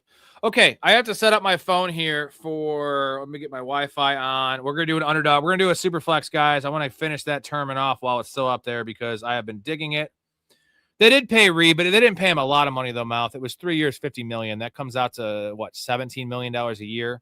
Decent money, but with the wide receiver market, I'm not factoring the payment in there at all because I could also say that I prefer Matthew Golden because he has first-round draft capital, right? Like, so we can make those arguments, but we don't know. I mentioned a story about my concern with how Green Bay operates, and this is pretty much documented. They don't trust Jaden Reed, his body, and they don't think he's a true worthy to play outside for real, and then also not able to play in 3 wide receiver sets. So until that changes, I think it should change. It should have changed years ago. This year, I think it will change. And also, technically, he is their RB1 now. So he's already usually good for 3 to 4 snaps out of the backfield. That number, depending on who they bring in, it probably will go up to 5 to 6, which that's valuable. That is literally 80 snaps out of the backfield. And it's not, they don't use them like a Debo, but they could start doing that. And also just those design little, swing passes. That's just free points for a wide receiver. So I do love that. And we wanted Jaden Reed. Storey wanted to take Jaden Reed over Worthy, and I talked him into Worthy. And hopefully he doesn't kill me for that because, God damn it. All right, I'm going to play a clip here while I hook this up, and then we'll all get into the field general, guys. So give me about a minute to hook this up, and then we will be ready to go. Let me find, let's see, do I have a long clip here? I have to have something, right? I have something. I always have something. Let's see, where's it at? I'm looking for, it's not a long one. I didn't delete it, did I? There we go. All right, give me a minute. Jay Quellen. No Jay Quellen here? Do you mean Jacqueline? Okay, so that's how it's gonna be. Balake. Where is Balake at? Yes, sir. My name's Blake. Are you out of your goddamn mind?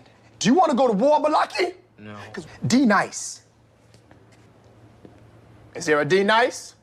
Do you mean Denise? Son of a bitch!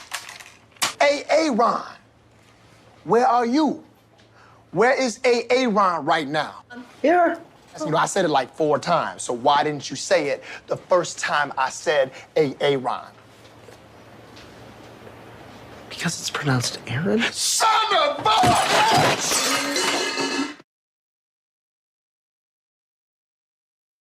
All right, gentlemen. Let me know who's all down to do this.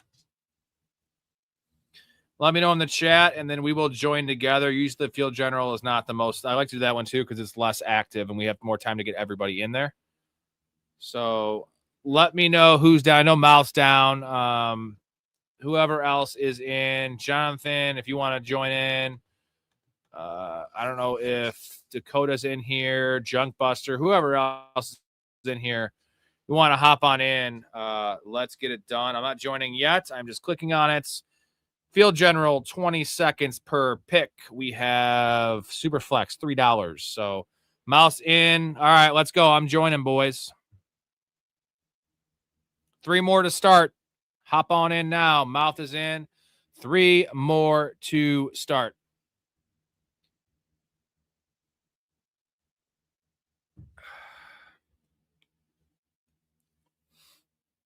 Two more to start. We got 2 spots left. Whoever wants in, and get on in. Draft with us. Do draft grades at the end of this. This is probably it for me. We'll see. Put one more goal up there if we meet it. I'm going to have to do it because that's what I'm a man of my word. Pretty fried, but I'm always down to draft. Oh, played 36 holes today. Met Storey, had a couple pops at the bar. Long weekend, but what else do I got to do? Sleep's overrated. Sleep is overrated. Yes, it is. All right. Sweet. Still have almost a half beer here. Money. Shout out to my father-in-law for these free 2-year-old beers. He's Sam Adams. We always like free beer. We like free shit. I think everyone, it's a human nature.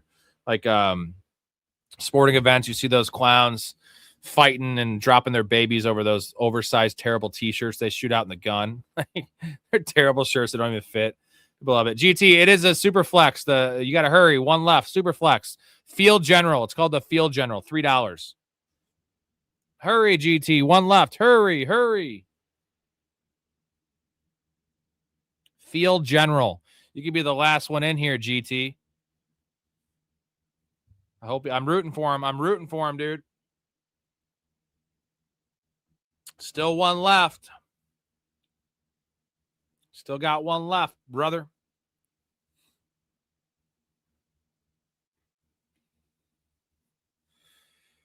We'll see if he's getting in. Anyone else? First come, first serve. Field General, Super Flex, $3 underdog tournament. I think it's the only $3 tournament they have. Well, he's got time. He's had a minute, so I think he should be able to get in. Still has 1 left. Right? I'm in a slow draft too. Yeah.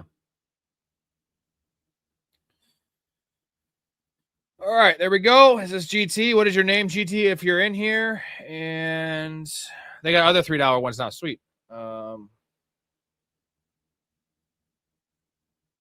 We are picking at 6. I don't hate 6. I actually kind of like 6. And we have Mouth at 10. Oh, GT is in here at 11. Picking right next to Mouth. It's just us 3, I think, that I know of. So Dog Pound has first. All right. GT, how many have you done? Have you been doing some? Or are you coming in like blind? I think you've been on some of the streams, but I haven't seen you much recently. So just snipe all mouse guys for me if you could. We like that. Snipe mouse guys. What? In the butt? Why do I still have Vikings preview up here? Let's get this off. It's an awful preview. Good show, though. Shout out to Mike Storey for being one of the best in the business. Looking pretty cute, too. He's got his shirts. I tried to give him a hat, but he doesn't like fucking up his hair. Hats look weird on him, so. Josh Allen off at 1. It should be probably Lamar Jackson next. And then there goes Bijan. So I don't mind getting Gibbs here if he does fall. Nope, and Gibbs is gone. So we're going to queue the quarterbacks up. And I'll take Jaden Daniels if that's what it comes to. There goes Lamar. Lamar at 4 is super tasty. He's on 3. All right, GT. Well, stick around after the show or after the draft. We'll do draft grades as we always do on this program. Ooh, someone took Jaden Daniels. I'm getting a Joey B. Joe Burrow. Kind of like that. Joe Burrow at 6. That's cool. So again, if you're just tuning in, it's me, Mouth, and GT from the community in here. Mouth at 10, GT at 11. I am at 6. Keep on getting your questions in. I will answer them as I have time and in order. So when I'm not picking, you got me. Full time here. Drake May at 7. Jamar Chase falls to 8. Jalen Hurts at 9. Let's see what Mouth's taking here. I can probably guess he takes Puka. That's a good pick. Setting himself up for some Matt Stafford love. Matt Stafford's still going pretty goddamn low, man. Matt Stafford is all the way down here at quarterback 16. Pretty wild stuff, man. Pretty wild stuff, Matt Stafford at quarterback 16.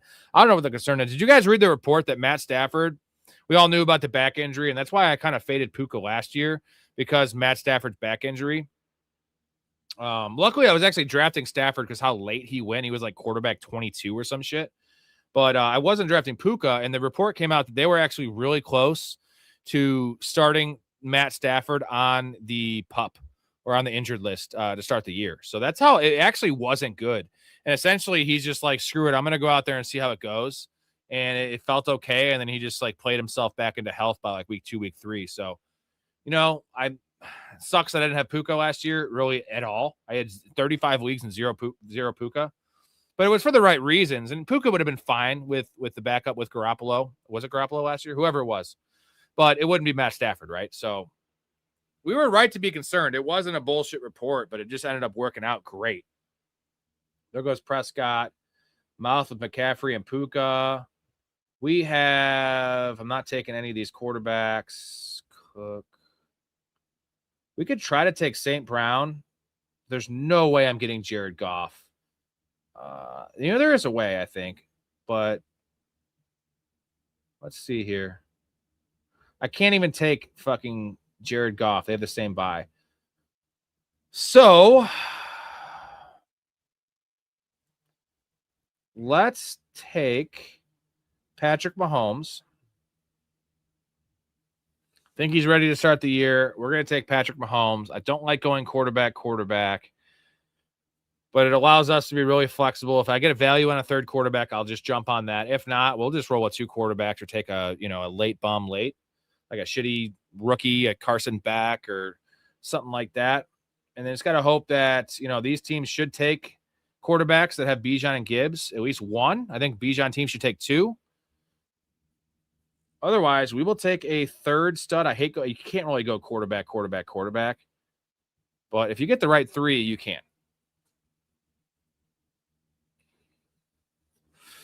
And there goes CeeDee Lamb. Well, these guys all have one quarterback in front of me. So I think that we should see a lot of quarterbacks go.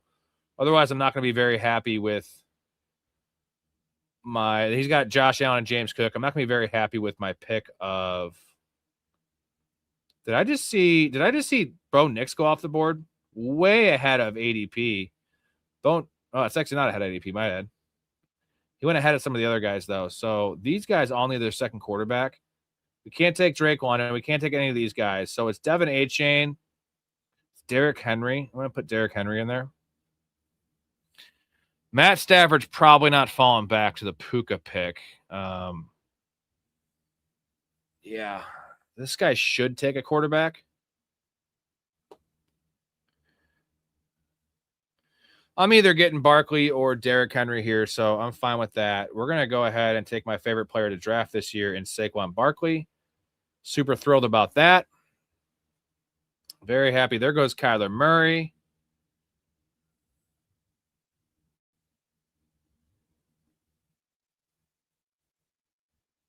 There we go. You're planting a baby monitor? Yeah.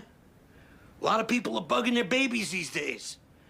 I guess babies can't be trusted. What exactly is it you're expecting to find here? A lot of shady shit. Like what? Like maybe Bruce is banging dudes. Why would that be shady? Maybe the dudes are babies. What? Bruce is not banging any baby dudes. Look, That would be shady, though. GT going. This is Superflex GT. He's going with the zero quarterback strategy, but he's going to make it up late. I have faith in GT to get a quarterback right here. Mouth will take a second one. I need you guys to start taking quarterbacks because I already have my 2. Now, I will take a third one if the price is right, but none of these guys, Shuck hasn't fallen back. These guys aren't falling back, so we have to figure it out. Well, interested to see where Josh Jacobs goes tonight, guys. Josh Jacobs, ADP 43, over under 65. I'm going to put it at 65 overall ADP. What do you guys think? There goes Darnold. Nice stack there from GT. Tyler Shuck and Baker Mayfield. There goes Pickens.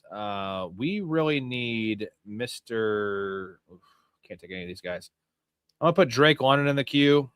I'm going to put Jeremiah Love in the queue. And this actually might be a really good spot for Brock Bowers, honestly. This is a great spot for Brock Bowers. This team can't take tight end, right? They can't go quarterback. And he goes Brock Bowers. Okay, so he's going to go 0 of the onesies. Let's take Drake London. I need flexibility here. I'm going to take Drake London. I don't want to go 2 running backs. I don't mind Jeremiah Love, but we'll take Drake London. And maybe that can open us up to taking Tua later, right? Because I need a third quarterback at some point.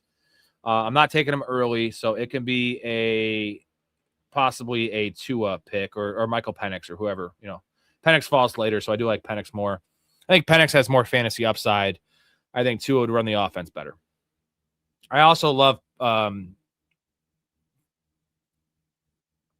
Penix for Drake London more. I think if Penix is a quarterback, Drake London just gets the target share is unreal. It's like 29%. Malik Neighbors at 48, Trey McBride at 47. Cam Ward is already off the board. We have teams with 1 quarterback here. This team has 1 quarterback. You, dude. I don't like that. He just passed up on him again. So he's going to be rolling with some bad quarterback play. We have a couple options here. Nico Collins is on the forefront, but it's probably going to have to be T. Higgins with this build. I know it sucks to reach 10 picks. T. Higgins is not falling back to me, guys, at pick 67. I really don't think he is. So we're going to take T. Higgins. 1, 2, 3, 4, 5. Is there a chance? Is there anyone I would take? I'm not taking any of those guys. Nope. We're just going to take T. Higgins, reach on him a little bit, and figure it out later. Got to have this stack. Not great to get, to take him 10 picks early, but I got pretty good value on Barkley. And we're going to make it work after this. The quarterbacks are really rough. There's Bryce Young, Mendoza, Geno Smith. That's literally it. So we know Mouth is probably going to take Geno Smith. Say that with confidence. We would put Colson Loveland in there if he falls, and then literally any of these guys are options for our squad. Buka, yeah. Montgomery, Bucky. It's getting gross. Bryce Young goes to GT. Olave with Tyler Shuck. Pretty nice pick there. And you can get yourself your Geno Smith with your next pick. And that's a nice 3 quarterback room if you want to go that way. There goes Josh Jacobs at 60. I set it at 65 over under for his ADP. He goes at 60. Aggressive pick there, but I don't hate it with all this, it's up in the air. I just don't feel like a 17 drop from his current ADP before the news is value, right? I think that's still too risky. I would be comfortable probably in the 70s because you want to play you're playing to win a lot of money here, but it's 5th round pick, a lot of talent on the board. Like, I'm not willing to risk it with Josh Jacobs. There goes Geno to the mouth. I did call that one. Tat to GT. These guys, there's some pretty good teams we have here, guys. Pretty good teams. And I have some good options in my queue. Colson Loveland, I'm going to go ahead and drop him down a little bit. Putting David Montgomery up at the top. I'm taking any of these gentlemen. Rashee Rice went, right? That would have been the play with Mahomes, but 65. So we'll just take Devonta Smith. I think T. Higgins might have made it back to me. And I could have gone Rashee Rice and T. Higgins. Instead, I'm taking T. Higgins and Devonta Smith. We still only have one running back because David Montgomery went. So that was me going a little bit overzealous on a dude. Let's see. Take any of these guys. Jerry and Price, absolutely not. We don't want anything to do with that. And we still have options I absolutely love here. 2 guys. Tyler Warren, nope. All right.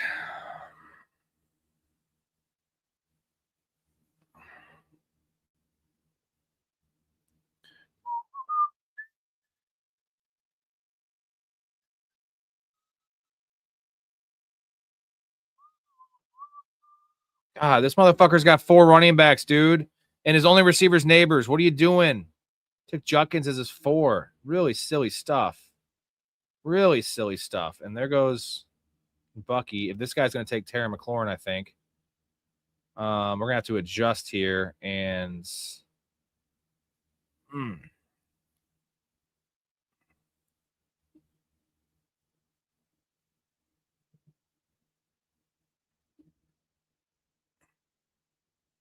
receiver room is looking quite sexy. Running back room, not so much. We're going to have to make this up here in the next couple picks for sure.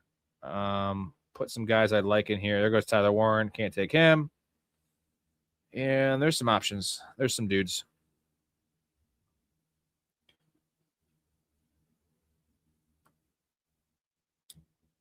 One of the issues with taking Joe Burrow, especially in the super flex, you can't stack him with Jamar Chase. It's impossible. And outside of T. Higgins, and Chase Brown, I suppose he's a running back, but there's no stacking options, really. There's Yoshi Bosch, but they might bring someone else in. There's just not a lot of ancillary pieces where you have a guy like Josh Allen.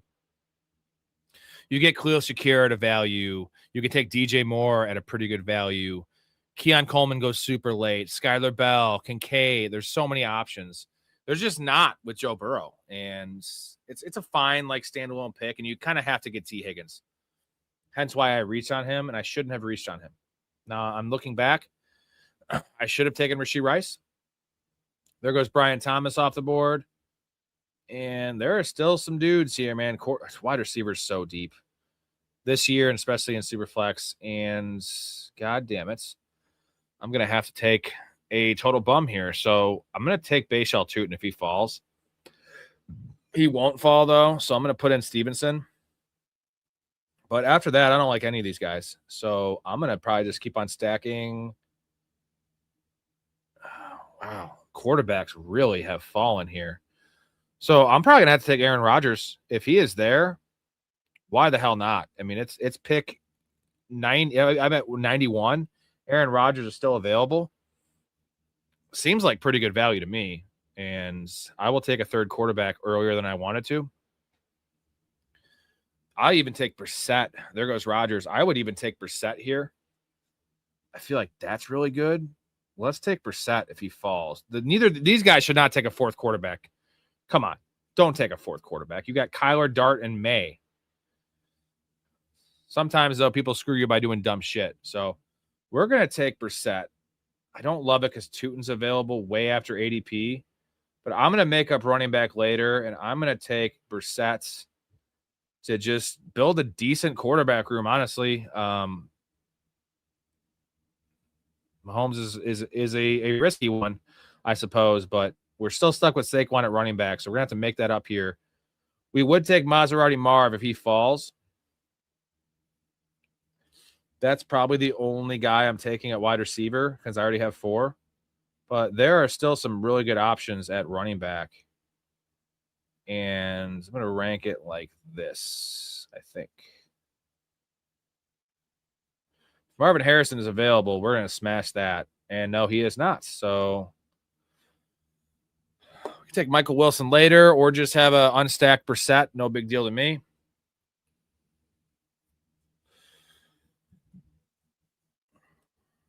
This has to be a running back, though. There goes Tucker Kraft. I know Mount's going to take Sam Laporta. That's pretty much locked in. I'm not going to reach on him. So it's got to be one of these running backs. I really hope it's Ramondre Stevenson. That would be the ultimate goal, is having it be Ramondre Stevenson.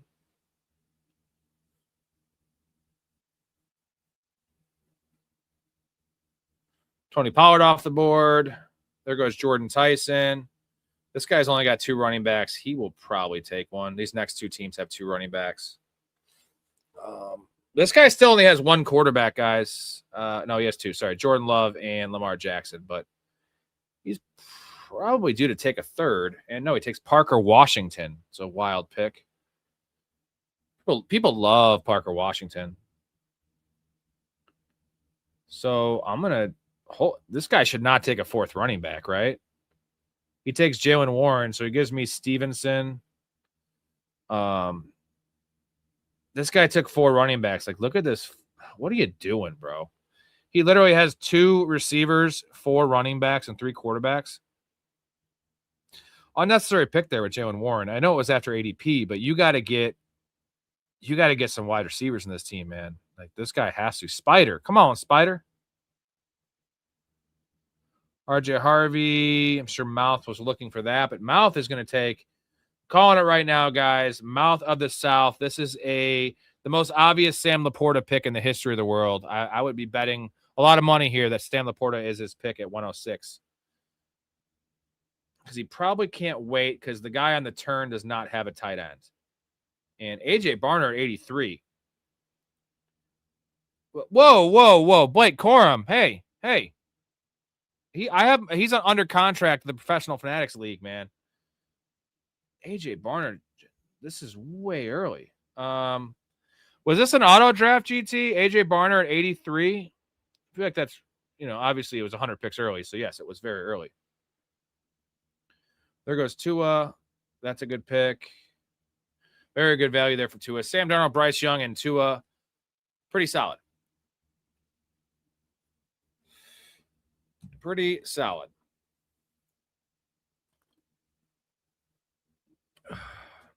Oh, Mouth got sniped. I know you're going to take him.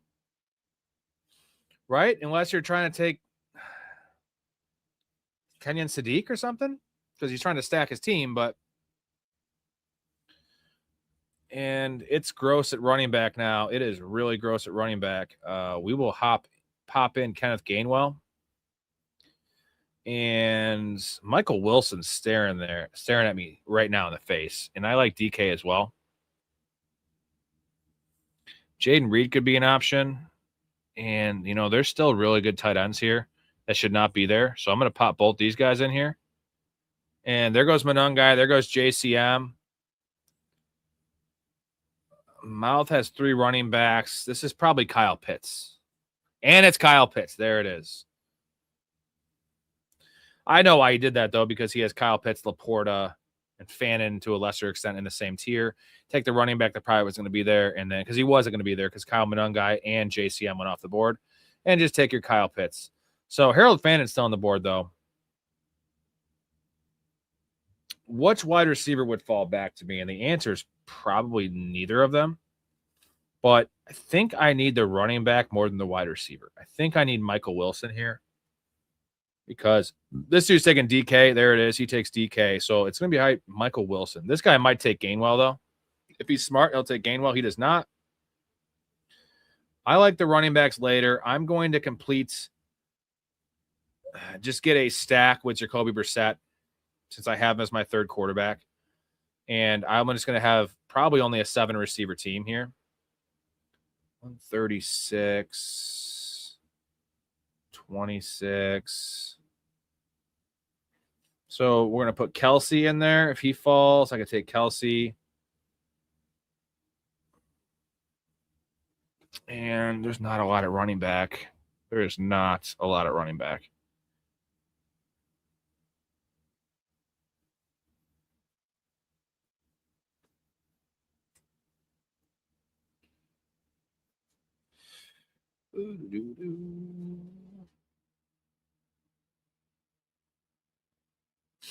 There goes Deshaun Watson. Must be Dakota's second account.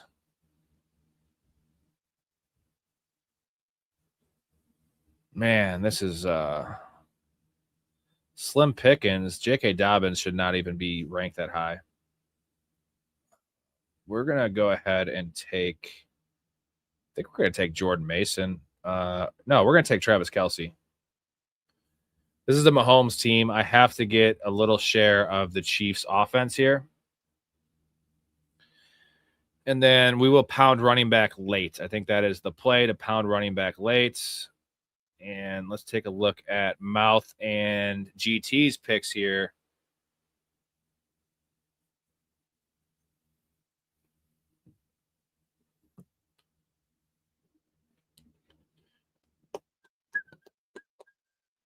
While we're waiting, guys in here, if you want to do me a favor, do the show a solid, do Mouth a solid, go check out Downtown Sports on every single platform available, as well as YouTube. Search Downtown Sports, where sports come home.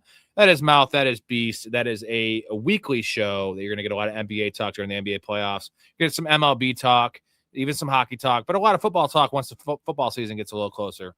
Come here for the football talk, at least this time of year, because you're going to get that. If you are new to the program and you want to join the community, we'd love to have you. Also want to shout out to all of the community members, the Patreon members, all the guys in the Discord, in the community. Appreciate everybody here supporting the show. And we got redrafts. We're starting to fill the redraft league, guys. So we have our Dynasty startup just started, the first of its kind for the league, that is. And we have redraft league starting here. We signing up to join, or seeing who's in what league. Access to the Discord, community fantasy leagues, like I mentioned, guest appearances on the show. We love having fans on the show. Free merchandise giveaways. I'm giving away hats, giving away shirts. Also, you get access to the early bets, the early plays. I do only player props. 96 and 58 last year, all even odds, essentially, minus 110 on most of these. 4-year sample size. So, yeah, you support me, and guess what? You're going to make money. $10 a month for the bet tier, which is a lot of other stuff besides just the bets. But I post them all with tickets and what app I'm using, whether it's DraftKings or FanDuel or Bet365, in real time. And you can just bet those along, get the same exact odds, have the same record, and make a boatload of money. If you placed $100 on every bet I made last year, you made over $3,000. I bet a little more than that. I made a little more than that. It was a really good year. Let's hope this year is just as good. We need a running back really bad. And Xavier Worthy was sniped. That sucks. But Tyron Tracy is there, and that is a perfect pick. So I had so many wide receivers, and I want a Xavier Worthy for sure, but we're just going to roll with Travis Kelce, and there's no point in taking a 6th receiver. I know the stack. I like Worthy more, but I have a lot of Worthy. I can live without Worthy. We're going to take Travis Kelce there, and I'll figure something out later. And the running back room is coming together. It is not great, guys, but the wide receiver room is pretty damn elite, and I like the quarterback room. So we're going to make tight end and running back work, and this team will be solid. It will be solid, and there are some options here. I'm just going to queue a couple guys that I think make sense. Probably won't be there. And there goes Isaiah Likely. God damn it. Plenty of guys available at wide receiver, but I am mostly focused on running back, and I need Woody Marks to fall back to me. All 3 teams ahead of me have 3 running backs, so I'm hoping they don't take Woody Marks. This is not, they shouldn't be taking Woody Marks for a 5th running back. I wouldn't think. This dude doesn't have a tight end. He should take tight end. Next team only has 4 receivers. He should probably take a receiver. I guess the worry is Spider. Spider has 4 and 4. He should also take a receiver, though, because I see early running backs for him. He has Tootin, Kyron, Warren, and Genty. See how it shakes down. Get your comments in, though, guys. I will answer questions for anybody, everybody. Answer, talk, and here we go. This is the moment of truth. If I can get Woody Marks on this team, not a make or break situation, and I can't because he got taken. So congratulations to you. That's a good pick, actually. So we're going to have to take Isaiah Pacheco. Not ideal, but works with the team a little bit. Probably going to have to be a 7 running back team is my guess. And we need a tight end as well. There's not a lot available till later that I like. Now we're pretty open. We could take pretty much every position but quarterback. We're done at quarterback. So there's some guys I like. Definitely some guys I like at wide receiver. And I can still take another running back. Yeah, we're sitting in a good spot. There goes Zach Charbonnet. Pretty good pick there. Charbonnet is all about the build, guys. If you give a team that has some steady 2 or 3 studs, Charbonnet is great because you don't need him till week 10, right? He's insurance and he's upside late in the season. If you're doing what I'm doing right now with kind of a makeshift after Saquon Barkley, I can't afford for my 4th or 5th running back to miss half the year to start the year, or even maybe more than half the year. I can't afford that. So Charbonnet doesn't make sense. It's a luxury pick, but it's a good pick. I feel like it's a pretty good pick if you have the proper team. Rob, who do you see at tight end 1 next year overall and half PPR? It's Brock Bowers. It's not really close to me. Brock Bowers is going to have a fucking crazy season. I am off Trey McBride. Last year, I was all about Trey McBride, and he was going tight end 2 and not about Bowers. This year, it was Trey McBride tight end 1, and then the draft happened, and, the Raiders brought in nobody, like literally nobody. They signed Kirk Cousins. So he has 2 options at quarterback that are better than he had last year. He's going to be healthy. There's no one at wide receiver. Brock Bowers is in line for a nuclear season. I'm saying 170 targets, probably 110 catches and 8 touchdowns with like 1,200 yards is my projection if he stays healthy, which is massive. It's massive, massive stuff here.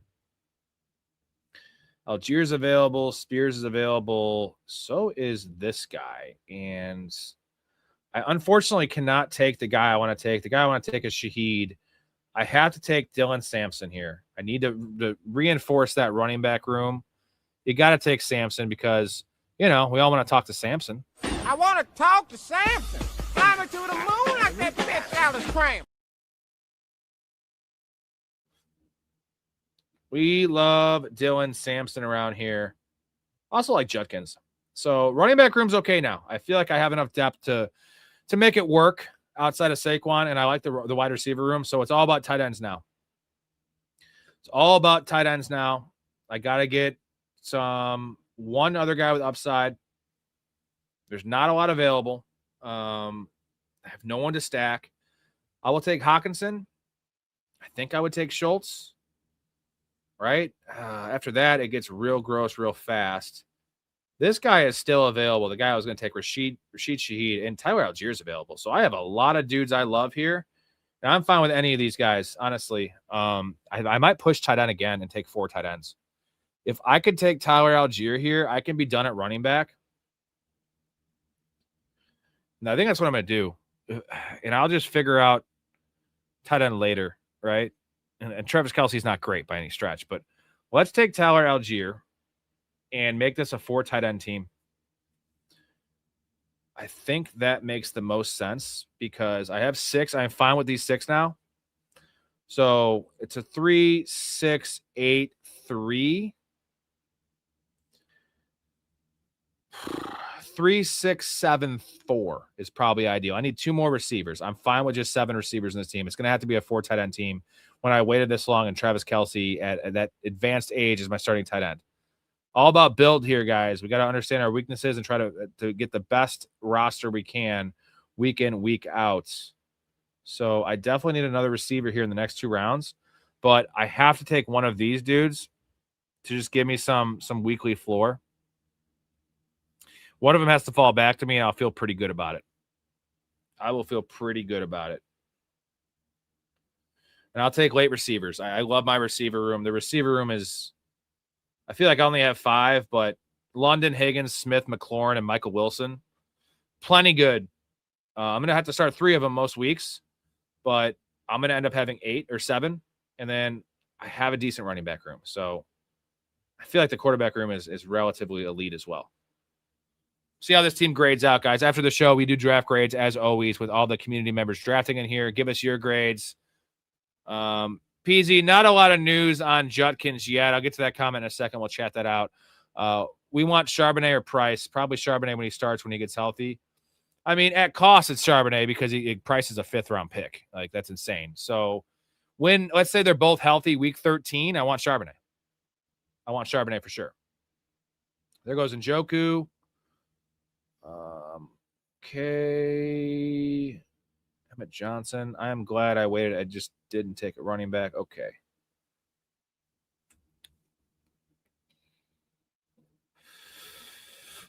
Man, Kate Otten is yuck, dude. I get that, Hetzer, but Kate Otten also has there's no other tight end on the roster worth a damn, right? None at all. I'm going to take Gunnar Helm, I think. Let's see. Week 9, doesn't matter there. You know what? I'm going to take Freiermuth over Helm. I like both of them pretty even. I think I have more shares of Freiermuth, so I'm just going to dive into who I've been taking. And you can make the argument the other way to take a guy you don't have a lot of shares of, but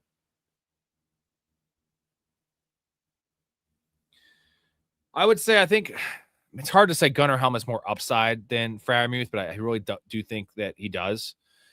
When there's, Pittman's in there that drafted Jeremy Bernard, they're going to run the fucking piss out of the ball. Gunnar Helmut's more upside just perceived because it's an unknown. We know what Pat Freiermuth is, but Pat Freiermuth's fine. I think he's going to have 5 touchdowns this year. That's all I need out of him. It's going to be the very boring tight end room. I'll say that. It's a pretty lightly stacked team, unfortunately, but I don't hate doing that. It's not the worst thing in the world. And I have a pick here I want to make. Mike Gesicki would not be terrible for this team to give me another stack.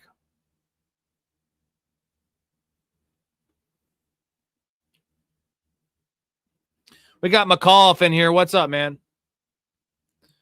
So is the pick Gesicki? Is it Gesicki? Let's take Gesicki. I got to check this out real quick because Mouth has 3 tight ends. We're going to take Gesicki. And just hope and pray. Let's see. Before I do anything here. Mouth has 3 tight ends. Probably good at tight end. He doesn't need 4. GT has 1 tight end. AJ Barner, he's definitely taking 1. I need 1 more on this team. It's not ideal, but I have a couple names I like, and there's also a bunch of good receivers. I need receivers now. I need 1 more tight end, and then I need 2 receivers to finish out this team. I'm kind of bullish on this team. So it's going to be a weird team. It's going to be hard to grade. You'll see when the build comes out. McAuliffe hasn't used Underdog in over 3 years, but I can honestly say I've played against you, Mouth South, without knowing. If it was in 3 years you haven't played against Mouth, he just started Underdog, but it definitely played against me. I've been on here since the inception of Best Ball. The last 3 years in particular, I've been doing a lot of Best Ball. I actually prefer DraftKings, though. 20-round drafts, even in non-Superflex and full PPR. I like DraftKings more, but Underdog's more popular. So a lot of these people in the community have Underdog, so I'm going to do what makes them happy. And I also have a lot more money in my DraftKings account because the DraftKings account is the same balance as your sports betting account. Where I still have a decent amount rolled over from last year. I took some out, but I'm running low. I have 120. I'll put more money in if I need to. Eventually, I will have to when I do these every fucking night. Guys, we just passed the 3-hour mark in the stream.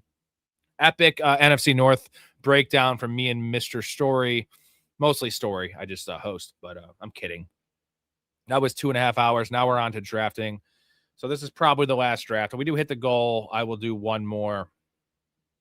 But I'm good either way, brothers. And then tomorrow is the return of the Chaz. The Chaz has not been on for almost a month. He just graduated from University of Kentucky, and he was traveling after his graduation. So I want to shout him out and congratulate him on his graduation and all those things. So we're going to see him back here, talk some Dynasty. I'll figure out some kind of segment to do with him. And then me and Chaz will probably end the show with the best ball draft, tag team a squad here. I know he has Underdog, so we'll probably draft. Maybe we'll draft separate teams, and he can just be on the stream talking like we do with Ray. Emmett Johnson. So my guy is still available. You know what? I'll take Ferguson or Tunges at this point. If I get Tunges, this team is this team is rocking. This is exactly the build I'm looking for. And now I got to finish with 2 wide receivers to end it. I'm going to put Malachi Fields in there. I'll put Calvin Ridley in there. We'll put Adonai Mitchell in there. Elijah Surratt. All right.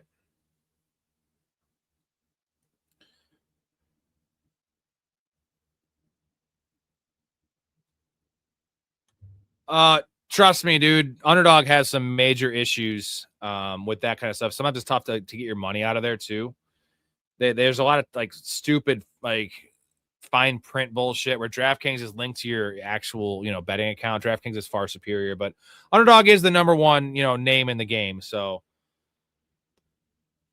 I do prefer DraftKings. I'm fine with all of them. You know what? Drafters is actually really good too, McAuliffe. Drafters is mostly there's no tournaments. There are tournaments, but there's no weekly playoffs at the end of the year. It's just total points. Every league is just total. It's total points the whole time.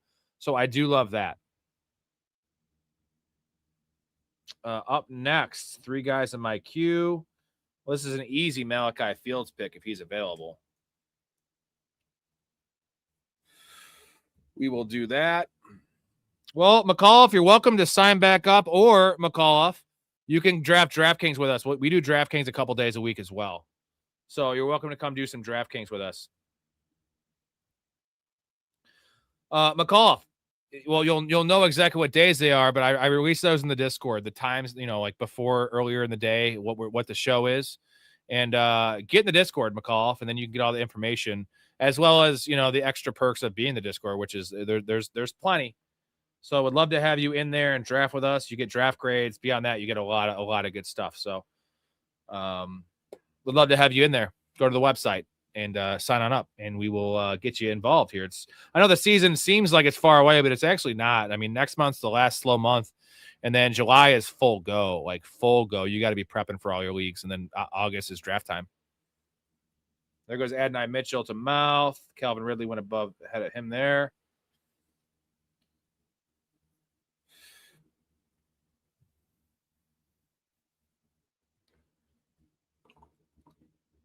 I'm ready for some draft grades here. I think we all have pretty good teams. I got to get GT's reasoning for that AJ Barner pick, because that was way early, and I'm curious to see if that was an auto draft. He was in his queue, and why he put AJ Barner in his queue, or maybe he just loves AJ Barner, but definitely would have been there 6 rounds later, I think, or at least 5. It was Najee Harris. I have one pick I have to make that I like making all these leagues. Is he still there? Or is he gone? Tyquan Thornton is the name. Tyquan Thornton can't miss, but the Rashee Rice stuff, if Xavier Worthy's bad, Tyquan Thornton is the dude that I have to have. And in case he goes, I will put in a couple shitty names here, because that's what we're getting here.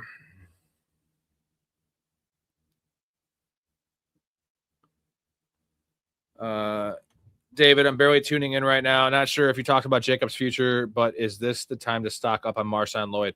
No, Marshawn Lloyd is done. He's terrible. He can't stay healthy. They'll write that guy off, essentially. Now I see the upside of Marshawn Lloyd for sure. I mean, Chris Brooks is really the answer. Chris Brooks is the answer, but they're bringing someone in. I've been on record saying that the Packers are bringing someone in before Josh Jacobs' whole fiasco happened. They were bringing in Trey Benson or James Conner or Najee Harris or one of these guys anyway, Nick Chubb possibly. So nothing's changed in that regard, but I would take Chris Brooks over Marshawn Lloyd. We don't know. And if you want to just go back to the beginning of the video after the stream, David, me and Storey talked about Josh Jacobs for the first 10 minutes of the show.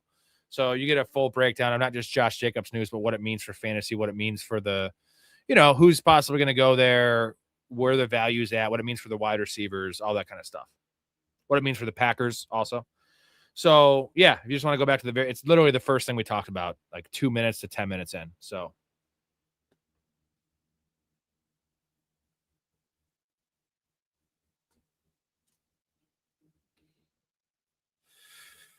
I get it, man. It's Russian roulette early on. There's injuries, but you know what? We're all playing with the same risk. And we were doing a lot of these drafts before buys came out, which was wild. But when you're a degenerate like we are and you love ball, I love making the content, and I can still answer questions and just see how these guys ADP. For me, it's mock draft. I essentially treat them like a mock draft. It's nice for me to see as the months transpire, right? Like where these guys ADPs move. And then I can have a better gauge of who's value, who's not when I have my big money redraft leagues. That's kind of how I look at it personally.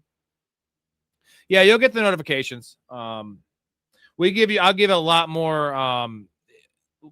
time buffer when I figure out what the stream is each day. I post that in the Discord. Also, just want to have you in there. And I'm a selfish, greedy bastard that wants to make all the money in the world. So, that $5 a month is going to make it. It's huge for me. It actually is huge for me because I need everyone to help try to support this small time grassroots campaign. No worries either way, brother. Let's go with GT's team first. And so he says we were talking about the AJ Barner pick. He had him queued up for the stack, but then the shit froze and auto drafted.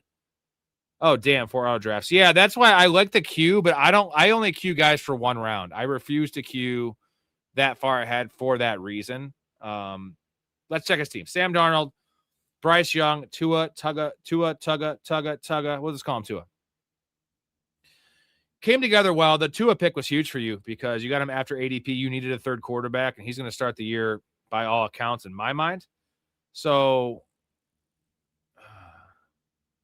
yeah, it's a solid room. It's a solid room. It's not the most sexy room in the world, but Tua thing was huge. JT, Kenneth Walker, Rico Dowdle, Kyle Monungai, Rashad White, Jonah Coleman.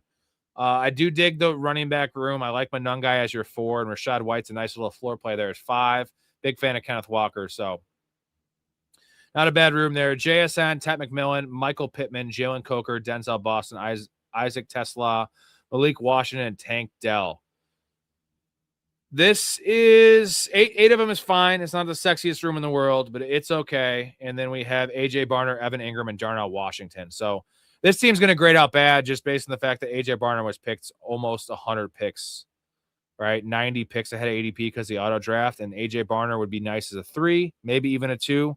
But now having Evan Ingram and Darnell Washington, and there's also a lot of Steelers here. It's Rico Dowdle, it's Michael Pittman, and Darnell Washington. Guys, you're doing letter grades A through F. Give us your letter grades of these teams as I'm reading them off, and I'll give you mine. We'll get Mouse and GTs and Hetzers and whoever else is in here. So quarterback room's a little weak. Running back room is, I think, pretty acceptable. I don't hate the running back room. Wide receiver room is a little thin, but Tesla's an upside shot. I love Tank Dell. Not a fan of Malik Washington. And then it's going to grade out worse just because of the tight end room, and it was an accident typically. I'm going to go C- to D+, just because the AJ Barner pick. Like I like the pick. Just when you have you reach, not saying you reach, it was auto draft. Like, and Evan Ingram and Darnell Washington, it's just, it throws off the whole thing. Like, who could you have got at pick 83? You could have gotten, that would have been your third receiver essentially by a mile. And that would have been a pretty good receiver. That would have been Marvin Harrison or Brian Thomas or one of these higher upside young guys.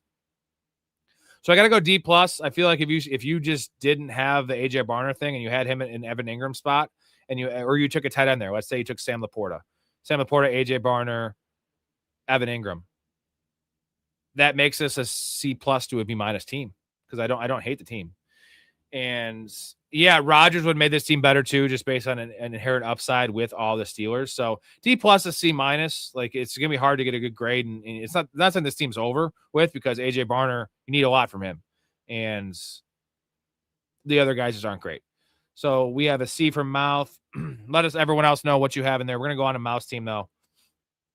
Auto drafts are killers, man. They really are killers. Mouth has Baker Mayfield, Tyler Shuck, and Geno Smith. Really good quarterback room. You waited, and this is a pretty well-balanced room. I like this room. Christian McCaffrey, Chuba Hubbard, Blake Corum, Braylon Allen, Kamani Vidal, and Najee Harris. I like the Najee Harris pick with the Josh Jacobs news. That could be a really good spot for him. This is okay. Chuba and Blake Corum make a lot of sense together. Pretty solid room. Puka, Olave, Waddle, Pearsall, Dubs, Cooper, McMillan, Mitchell, with Pitts, Sadiq, and Cade Otton. So in terms of stacks, Baker is stacked with Cade Otton and McMillan. Tyler Shuck is stacked with Olave, and is that it? Olave? And then Geno Smith is stacked with, you got Braylon Allen, you have Omar Cooper, Adonai Mitchell, and Sadiq. So this is a bet on the Jets. Big bet on the Jets here. I feel like Braylon Allen is your 4. I said the running back room isn't the greatest thing in the world. Wide receivers isn't the greatest thing in the world, but it's a well-constructed team. This is an A for the build. The build is spot on. The stacking is spot on. I'm going to give this team a solid B to a B+.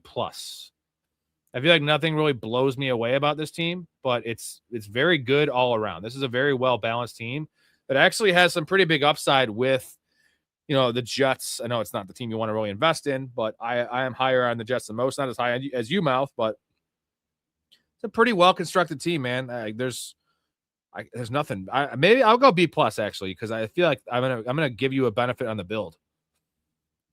Pearsall, Dubs, Cooper, McMillan. Like I like most of those guys.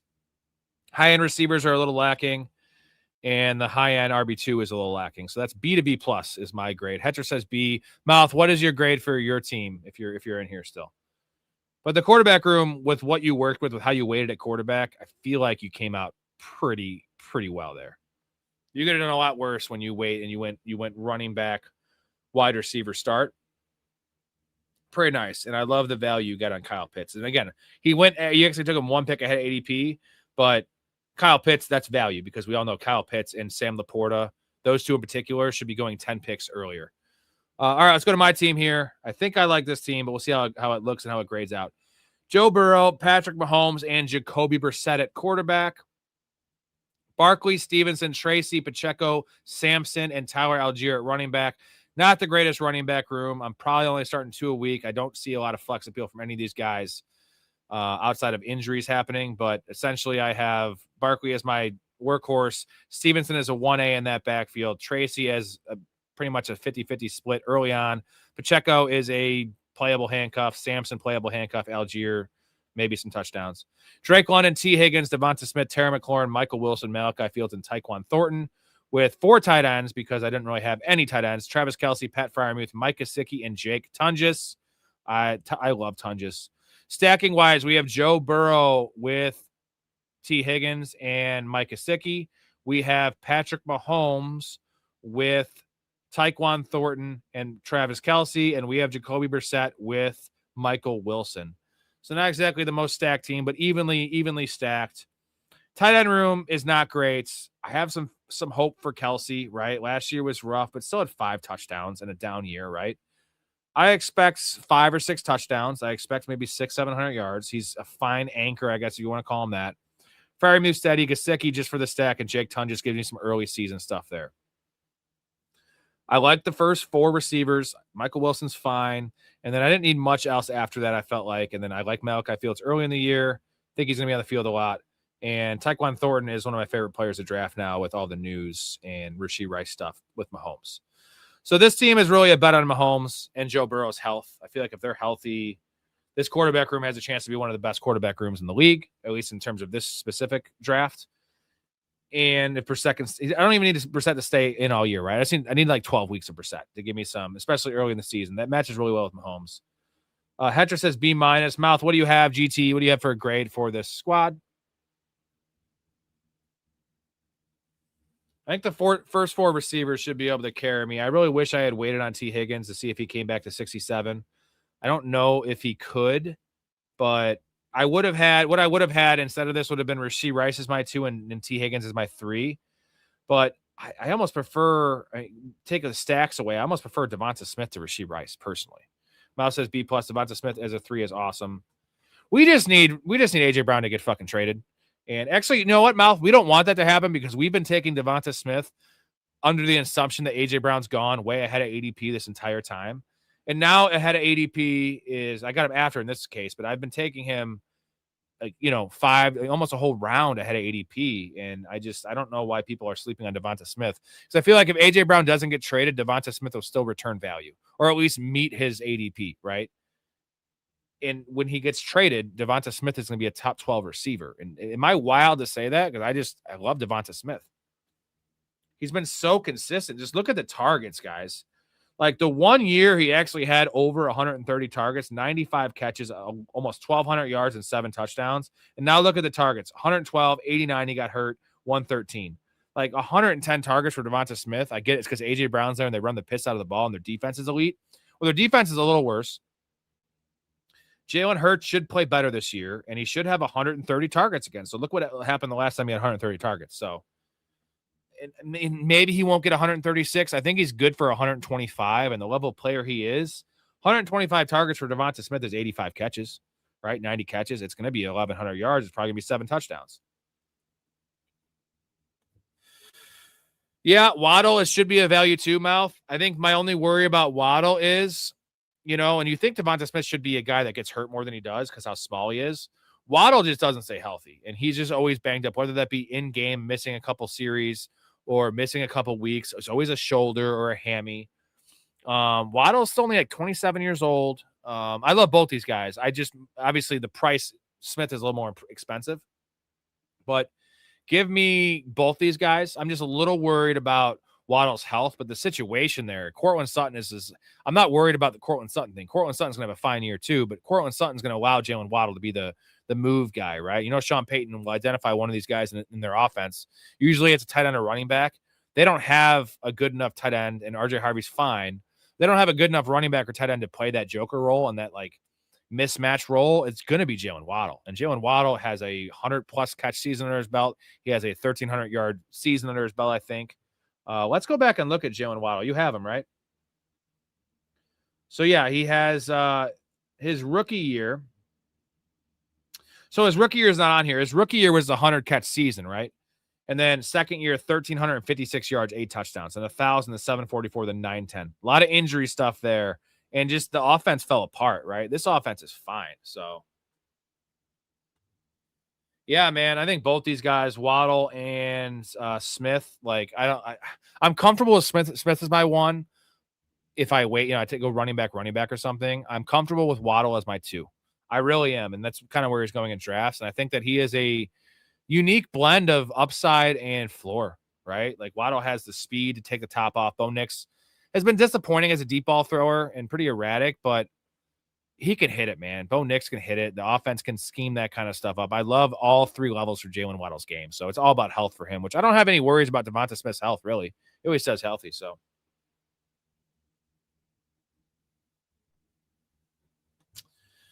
David said, Fantasy Pros, keep mouse team up here. Fantasy Pros have Walker higher ADP than Breece Hall, Henry, and Bucky. I feel like Walker isn't going to be good in KC. I think the other 3 will produce better than Walker. I don't know. I'm a huge Walker guy, and the talent's great too, but I'm a huge fan of the money. You follow the money. You follow the fact that Andy Reid wants to go back to pounding the ball. I love Emmett Johnson out of Nebraska. I really do.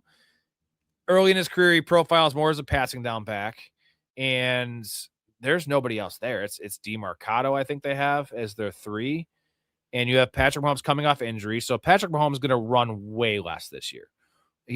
Just in general, he was going to run way less without the injury because he was running out of necessity, right? The offensive line's a little bit, and it's definitely better. It was terrible recently. Better offensive line. You got beat up weapons there. You have Rashee Rice, who's hurt and possibly suspended. You have Xavier Worthy, who's unproven. I like Tyquan Thornton, but it's Tyquan Thornton. Travis Kelce is a fucking dinosaur. So what's the upside of Kenneth Walker in terms of the receiving game, guys? 55 to 60 catches? Or am I crazy for saying that? I think it's 55 to 60 catches. So it's Kenneth Walker as a workhorse, and also has a skill set to receive. So I would put Kenneth Walker at a 70% snap share. It's not going to be the 80% of the elite guys, but it's also tied to Patrick Mahomes and Andy Reid. I like that. So, well, the CMC role, it's not going to be the CMC snap share, but the CMC role, right? It's going to be 16 carries a game, 15 to 16 carries a game, probably 5 or 6 targets. That gets you up to 19 touches a game. And Kenneth Walker is a home run hitter. So they have no talent in the backfield. So I just love like Kenneth Walker over the guys you were talking about. Derrick Henry, I love Derrick Henry. In full PPR, I want Kenneth Walker over Derrick Henry. Bucky's awful. Like we don't. Bucky's in a 3-way committee. I mean, also he's not very good. Good as a rookie, but Bucky Irving is also a 4th-round draft pick. Like Kenneth Walker is actually an elite talent, right?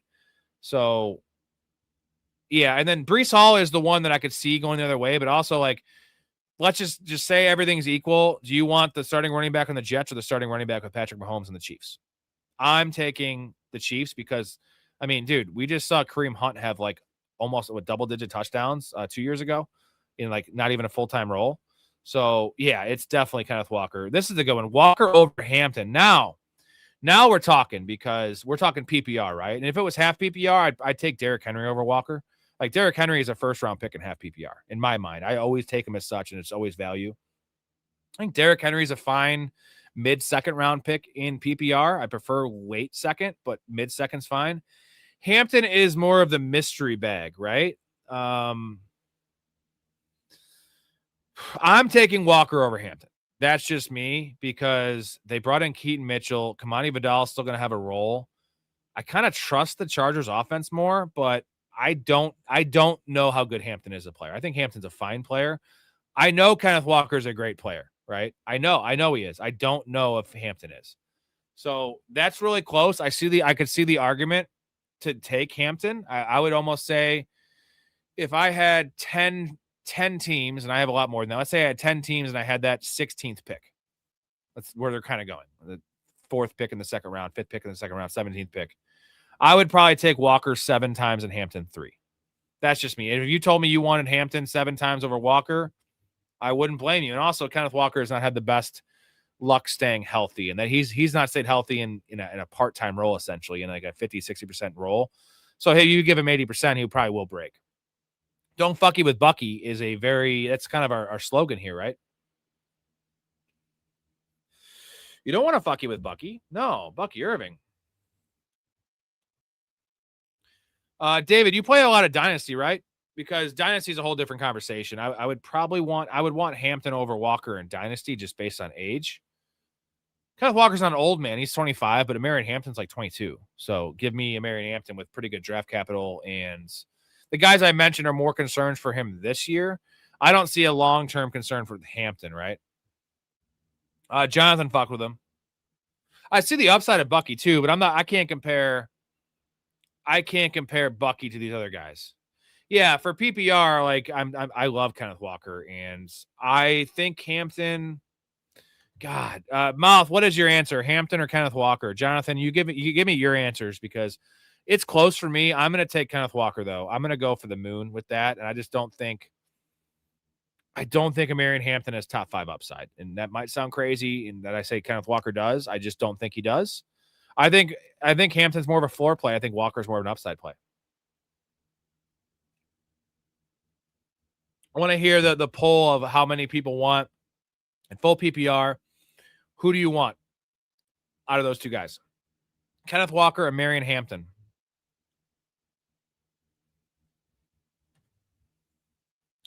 Let me know what your take on that is. Are we up in Dynasty yet? No, it's still paused.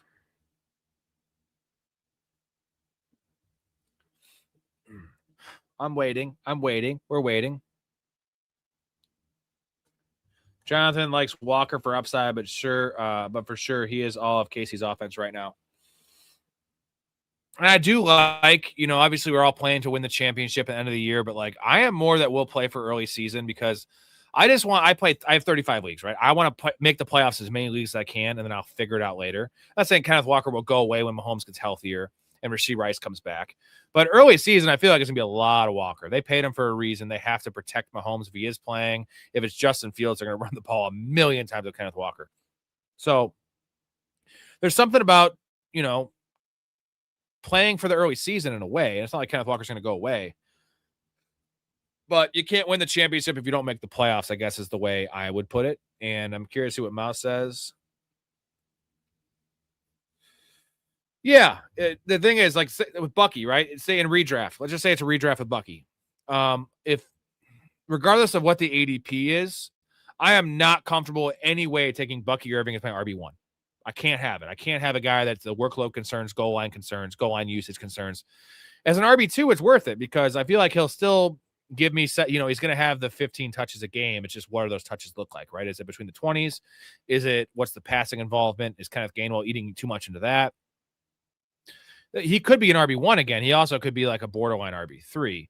That's why I don't like a guy that has a lot of variables and a lot of mysteries as my RB1, regardless of the ADP, because if I just waited it, it's just like I want David Montgomery over him, right? I want David Montgomery. Mouth wants Hampton. He has more of a catch profile. Here's the thing, though. Walker will get dinged up for a week or two here and there. I trust Chargers O-line. Another good point, because the Chargers O-line, like, they reinforce the middle, and they're getting Alton Slater back, and they have an elite coordinator. So that is a plus. My worry is I know what Kenneth Walker's workload is going to be. Like, relatively, I know. Would it surprise you if Marion Hampton was 60% snap share player? If Keaton Mitchell was getting, the speed, how much McDaniel loves speed. If it was a mini three-way committee, not like what we were talking about in Tampa. If it was 60% Hampton, now this would be it would be a goal line work with the guys they have there. But if it was 60% Hampton, 23% Vidal, and 17% Keaton Mitchell, would that surprise you? We're like, there's no third guy in Kansas City. And I'm not saying I know this for a fact. I just think there's a chance. And like that's another variable where I don't see the variables with Kenneth Walker. The variable, I guess, is the upside is based on how good the Chiefs' offense will be. and I think I'm more confident in the Chargers offense. But as I'm saying that, we're also betting on Patrick Mahomes and Andy Reid. We're not talking about the Jets or the Giants or, the Vikings or the Falcons, right? Yeah, Hampton has really good hands, but they love Kamani Vidal, right? Especially in pass protection, and they love Keaton Mitchell's speed. I don't get the Keaton Mitchell thing. I'm not a Keaton Mitchell guy. I think I don't like smaller running backs that can't catch the ball, and Keaton Mitchell is just a home run hitter. Like, he just doesn't see the hole, bounces everything to the outside. But there's going to be a spot for him in this team. I think they brought him in for a reason. I could be wrong, but I think so. All right. Well, David, you should definitely look into hopping into the community. Everyone let him know the benefits that you should hop in, because if you play Dynasty, guys, we're talking about this shit all the time in the Discord. And play some redrafts with us, David. If you want to play, we have probably about 7 redraft leagues, and we're signing up for those now. That goes for you, Jonathan, Mouth, all you guys that are already in there. Get your spots. I put 2 leagues up now to sign up for. No, you don't have to pay or anything. They're all going to be league safe as well, so the payments will go through when we draft the teams. But you got to reserve your spot. And then after the 2 fill, I'll do 2 more, and then we'll just go down the line, and we'll do 8 of these things if we have enough people that want to do it.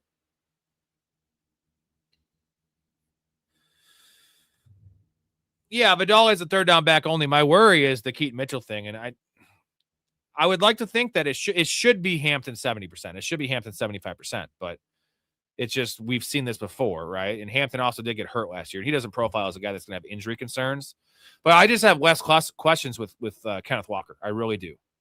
The question with Kenneth Walker is, can he withstand a big workload? Because history tells you he can't. But he did in the playoffs, and I'm shooting for the moon here with the second round. I really am. And I'm a big Kenneth Walker fan. Mouse is Hampton 65. So that would leave them about the same snap share in my mind. And I hope so. I really hope so. Mouth, what is Hampton's reception like upside? What is his not yards, just receptions? What is the upside for Hampton? Is it 65 receptions roughly? I don't think it's 70. That's way too high. Is it 60? I think Kenneth Walker is in that 50 to 55 range, maybe 60. But I think that he'll have more receiving yards because Kenneth Walker is just a more dynamic player than Marion Hampton. So he'll do more with his receptions than Hampton.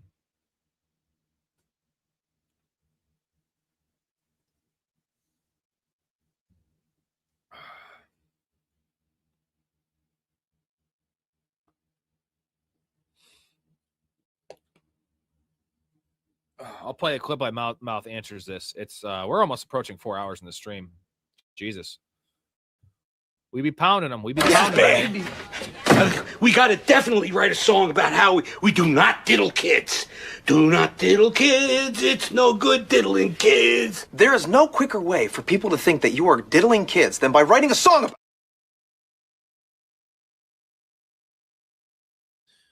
Mouth thinks 50 to 60 reception upside for Marion Hampton. Jonathan, hell yeah, best community out there. Just noticed I have 13 players in 11 rounds so far. I have to start taking taxi squad type guys soon. How many rounds are left so I don't have to cut people? Just check. Go to your team, Jonathan, and you could see your team in the league, and you could see all your draft picks and how many rounds you have. And you might have acquired a couple more picks. You can only have – so the draft is including taxi squad. So it's 24 rounds. There's 21 roster spots plus taxi squad. So those are only rookies. So if you have more, you can just try to trade off a pick, or, you just drop your 24th round player. It's going to be a nobody anyway. And I appreciate the words. It is the best community out there. And I love every single person in here. There's not one bad apple or bad seed, whatever the word is. There's very positive people. It's awesome. Where would you rank Kenneth Walker in PPR? Let me go to Underdog here and check. I haven't done my rankings yet. There's still a lot of stuff to check on, but 1, 2, 3, 4, 5, 6, 7, 8, 9. He is running back. He is running back 11 in Underdog, half PPR, but in PPR, I personally would have him ranked 1, 2, 3, 4, 5, 6, 7. I would have him running back 8. That's where I have him at, running back 8.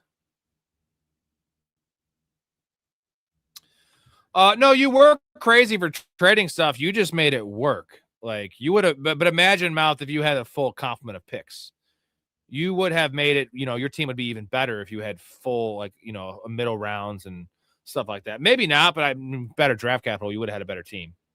Mouth cleans up your mistakes. He's like a dog. If you puke on the living room floor, your dog's gonna lick up that puke, and Mouth's gonna lick up that puke and make that puke into a wide receiver 3. That's what he's gonna do. All right, that's it for me, guys. We almost did 4 hours tonight. I am tired. I played 36 holes of golf today. Had some drinks of Storey at the bar and had a long weekend on top of that, but hell of a stream. Tomorrow night, like I said, the return of the Chaz. We're doing the Dynasty Diner. We're going to probably draft a team or two on here as well. And then Thursday night, Mike Storey returns for the AFC North preview, fantasy preview. That's going to be a good time. Jonathan I think there's a lot of good teams. Jonathan, your team, I really like your team a lot. There's 4 or 5 teams I don't have a lot of gripes with. I mean, like not even like really an individual pick, but there's a lot of, we're going to go through it, guys. Once the draft's over, we're going to have anyone that wants to come on, Jonathan, any of you guys that are in the league, come on while we talk about each team, and you can defend your picks. We're going to grade every team for now and for future and overall. It's going to be a hell of a show, probably a 3-hour plus show. Really looking forward to that. So as many of you guys, we got to figure out a day that works for as many people as possible. We'll get some time slots. I'll give you guys all invites, and I can, while we're doing it, I'll just tell you when to join, or you'd be in the chat. I'll let you know when to join. Just funnel everyone in there, and you'll see Mouth in that show as well. So also, guys, Downtown Sports, go check that out if you could. Tomorrow night, 10 p.m. Central. But check out Downtown Sports. Link is in the description, where sports come home. They're having, it'd be tomorrow, Mouth, or did you have them on tonight? You're having the Clippers announcer on. You had Noah Eagle on a couple weeks ago. I was on a couple weeks ago. You have all the big guests every single Tuesday nights, typically Mouth and Beast, Downtown Sports. 23 platforms, YouTube. Just search Downtown Sports. You'll find it, especially if you are a NBA fan, because they're covering NBA playoffs and soon to be NBA finals coming up. Also, one last thank you and shout out to the community.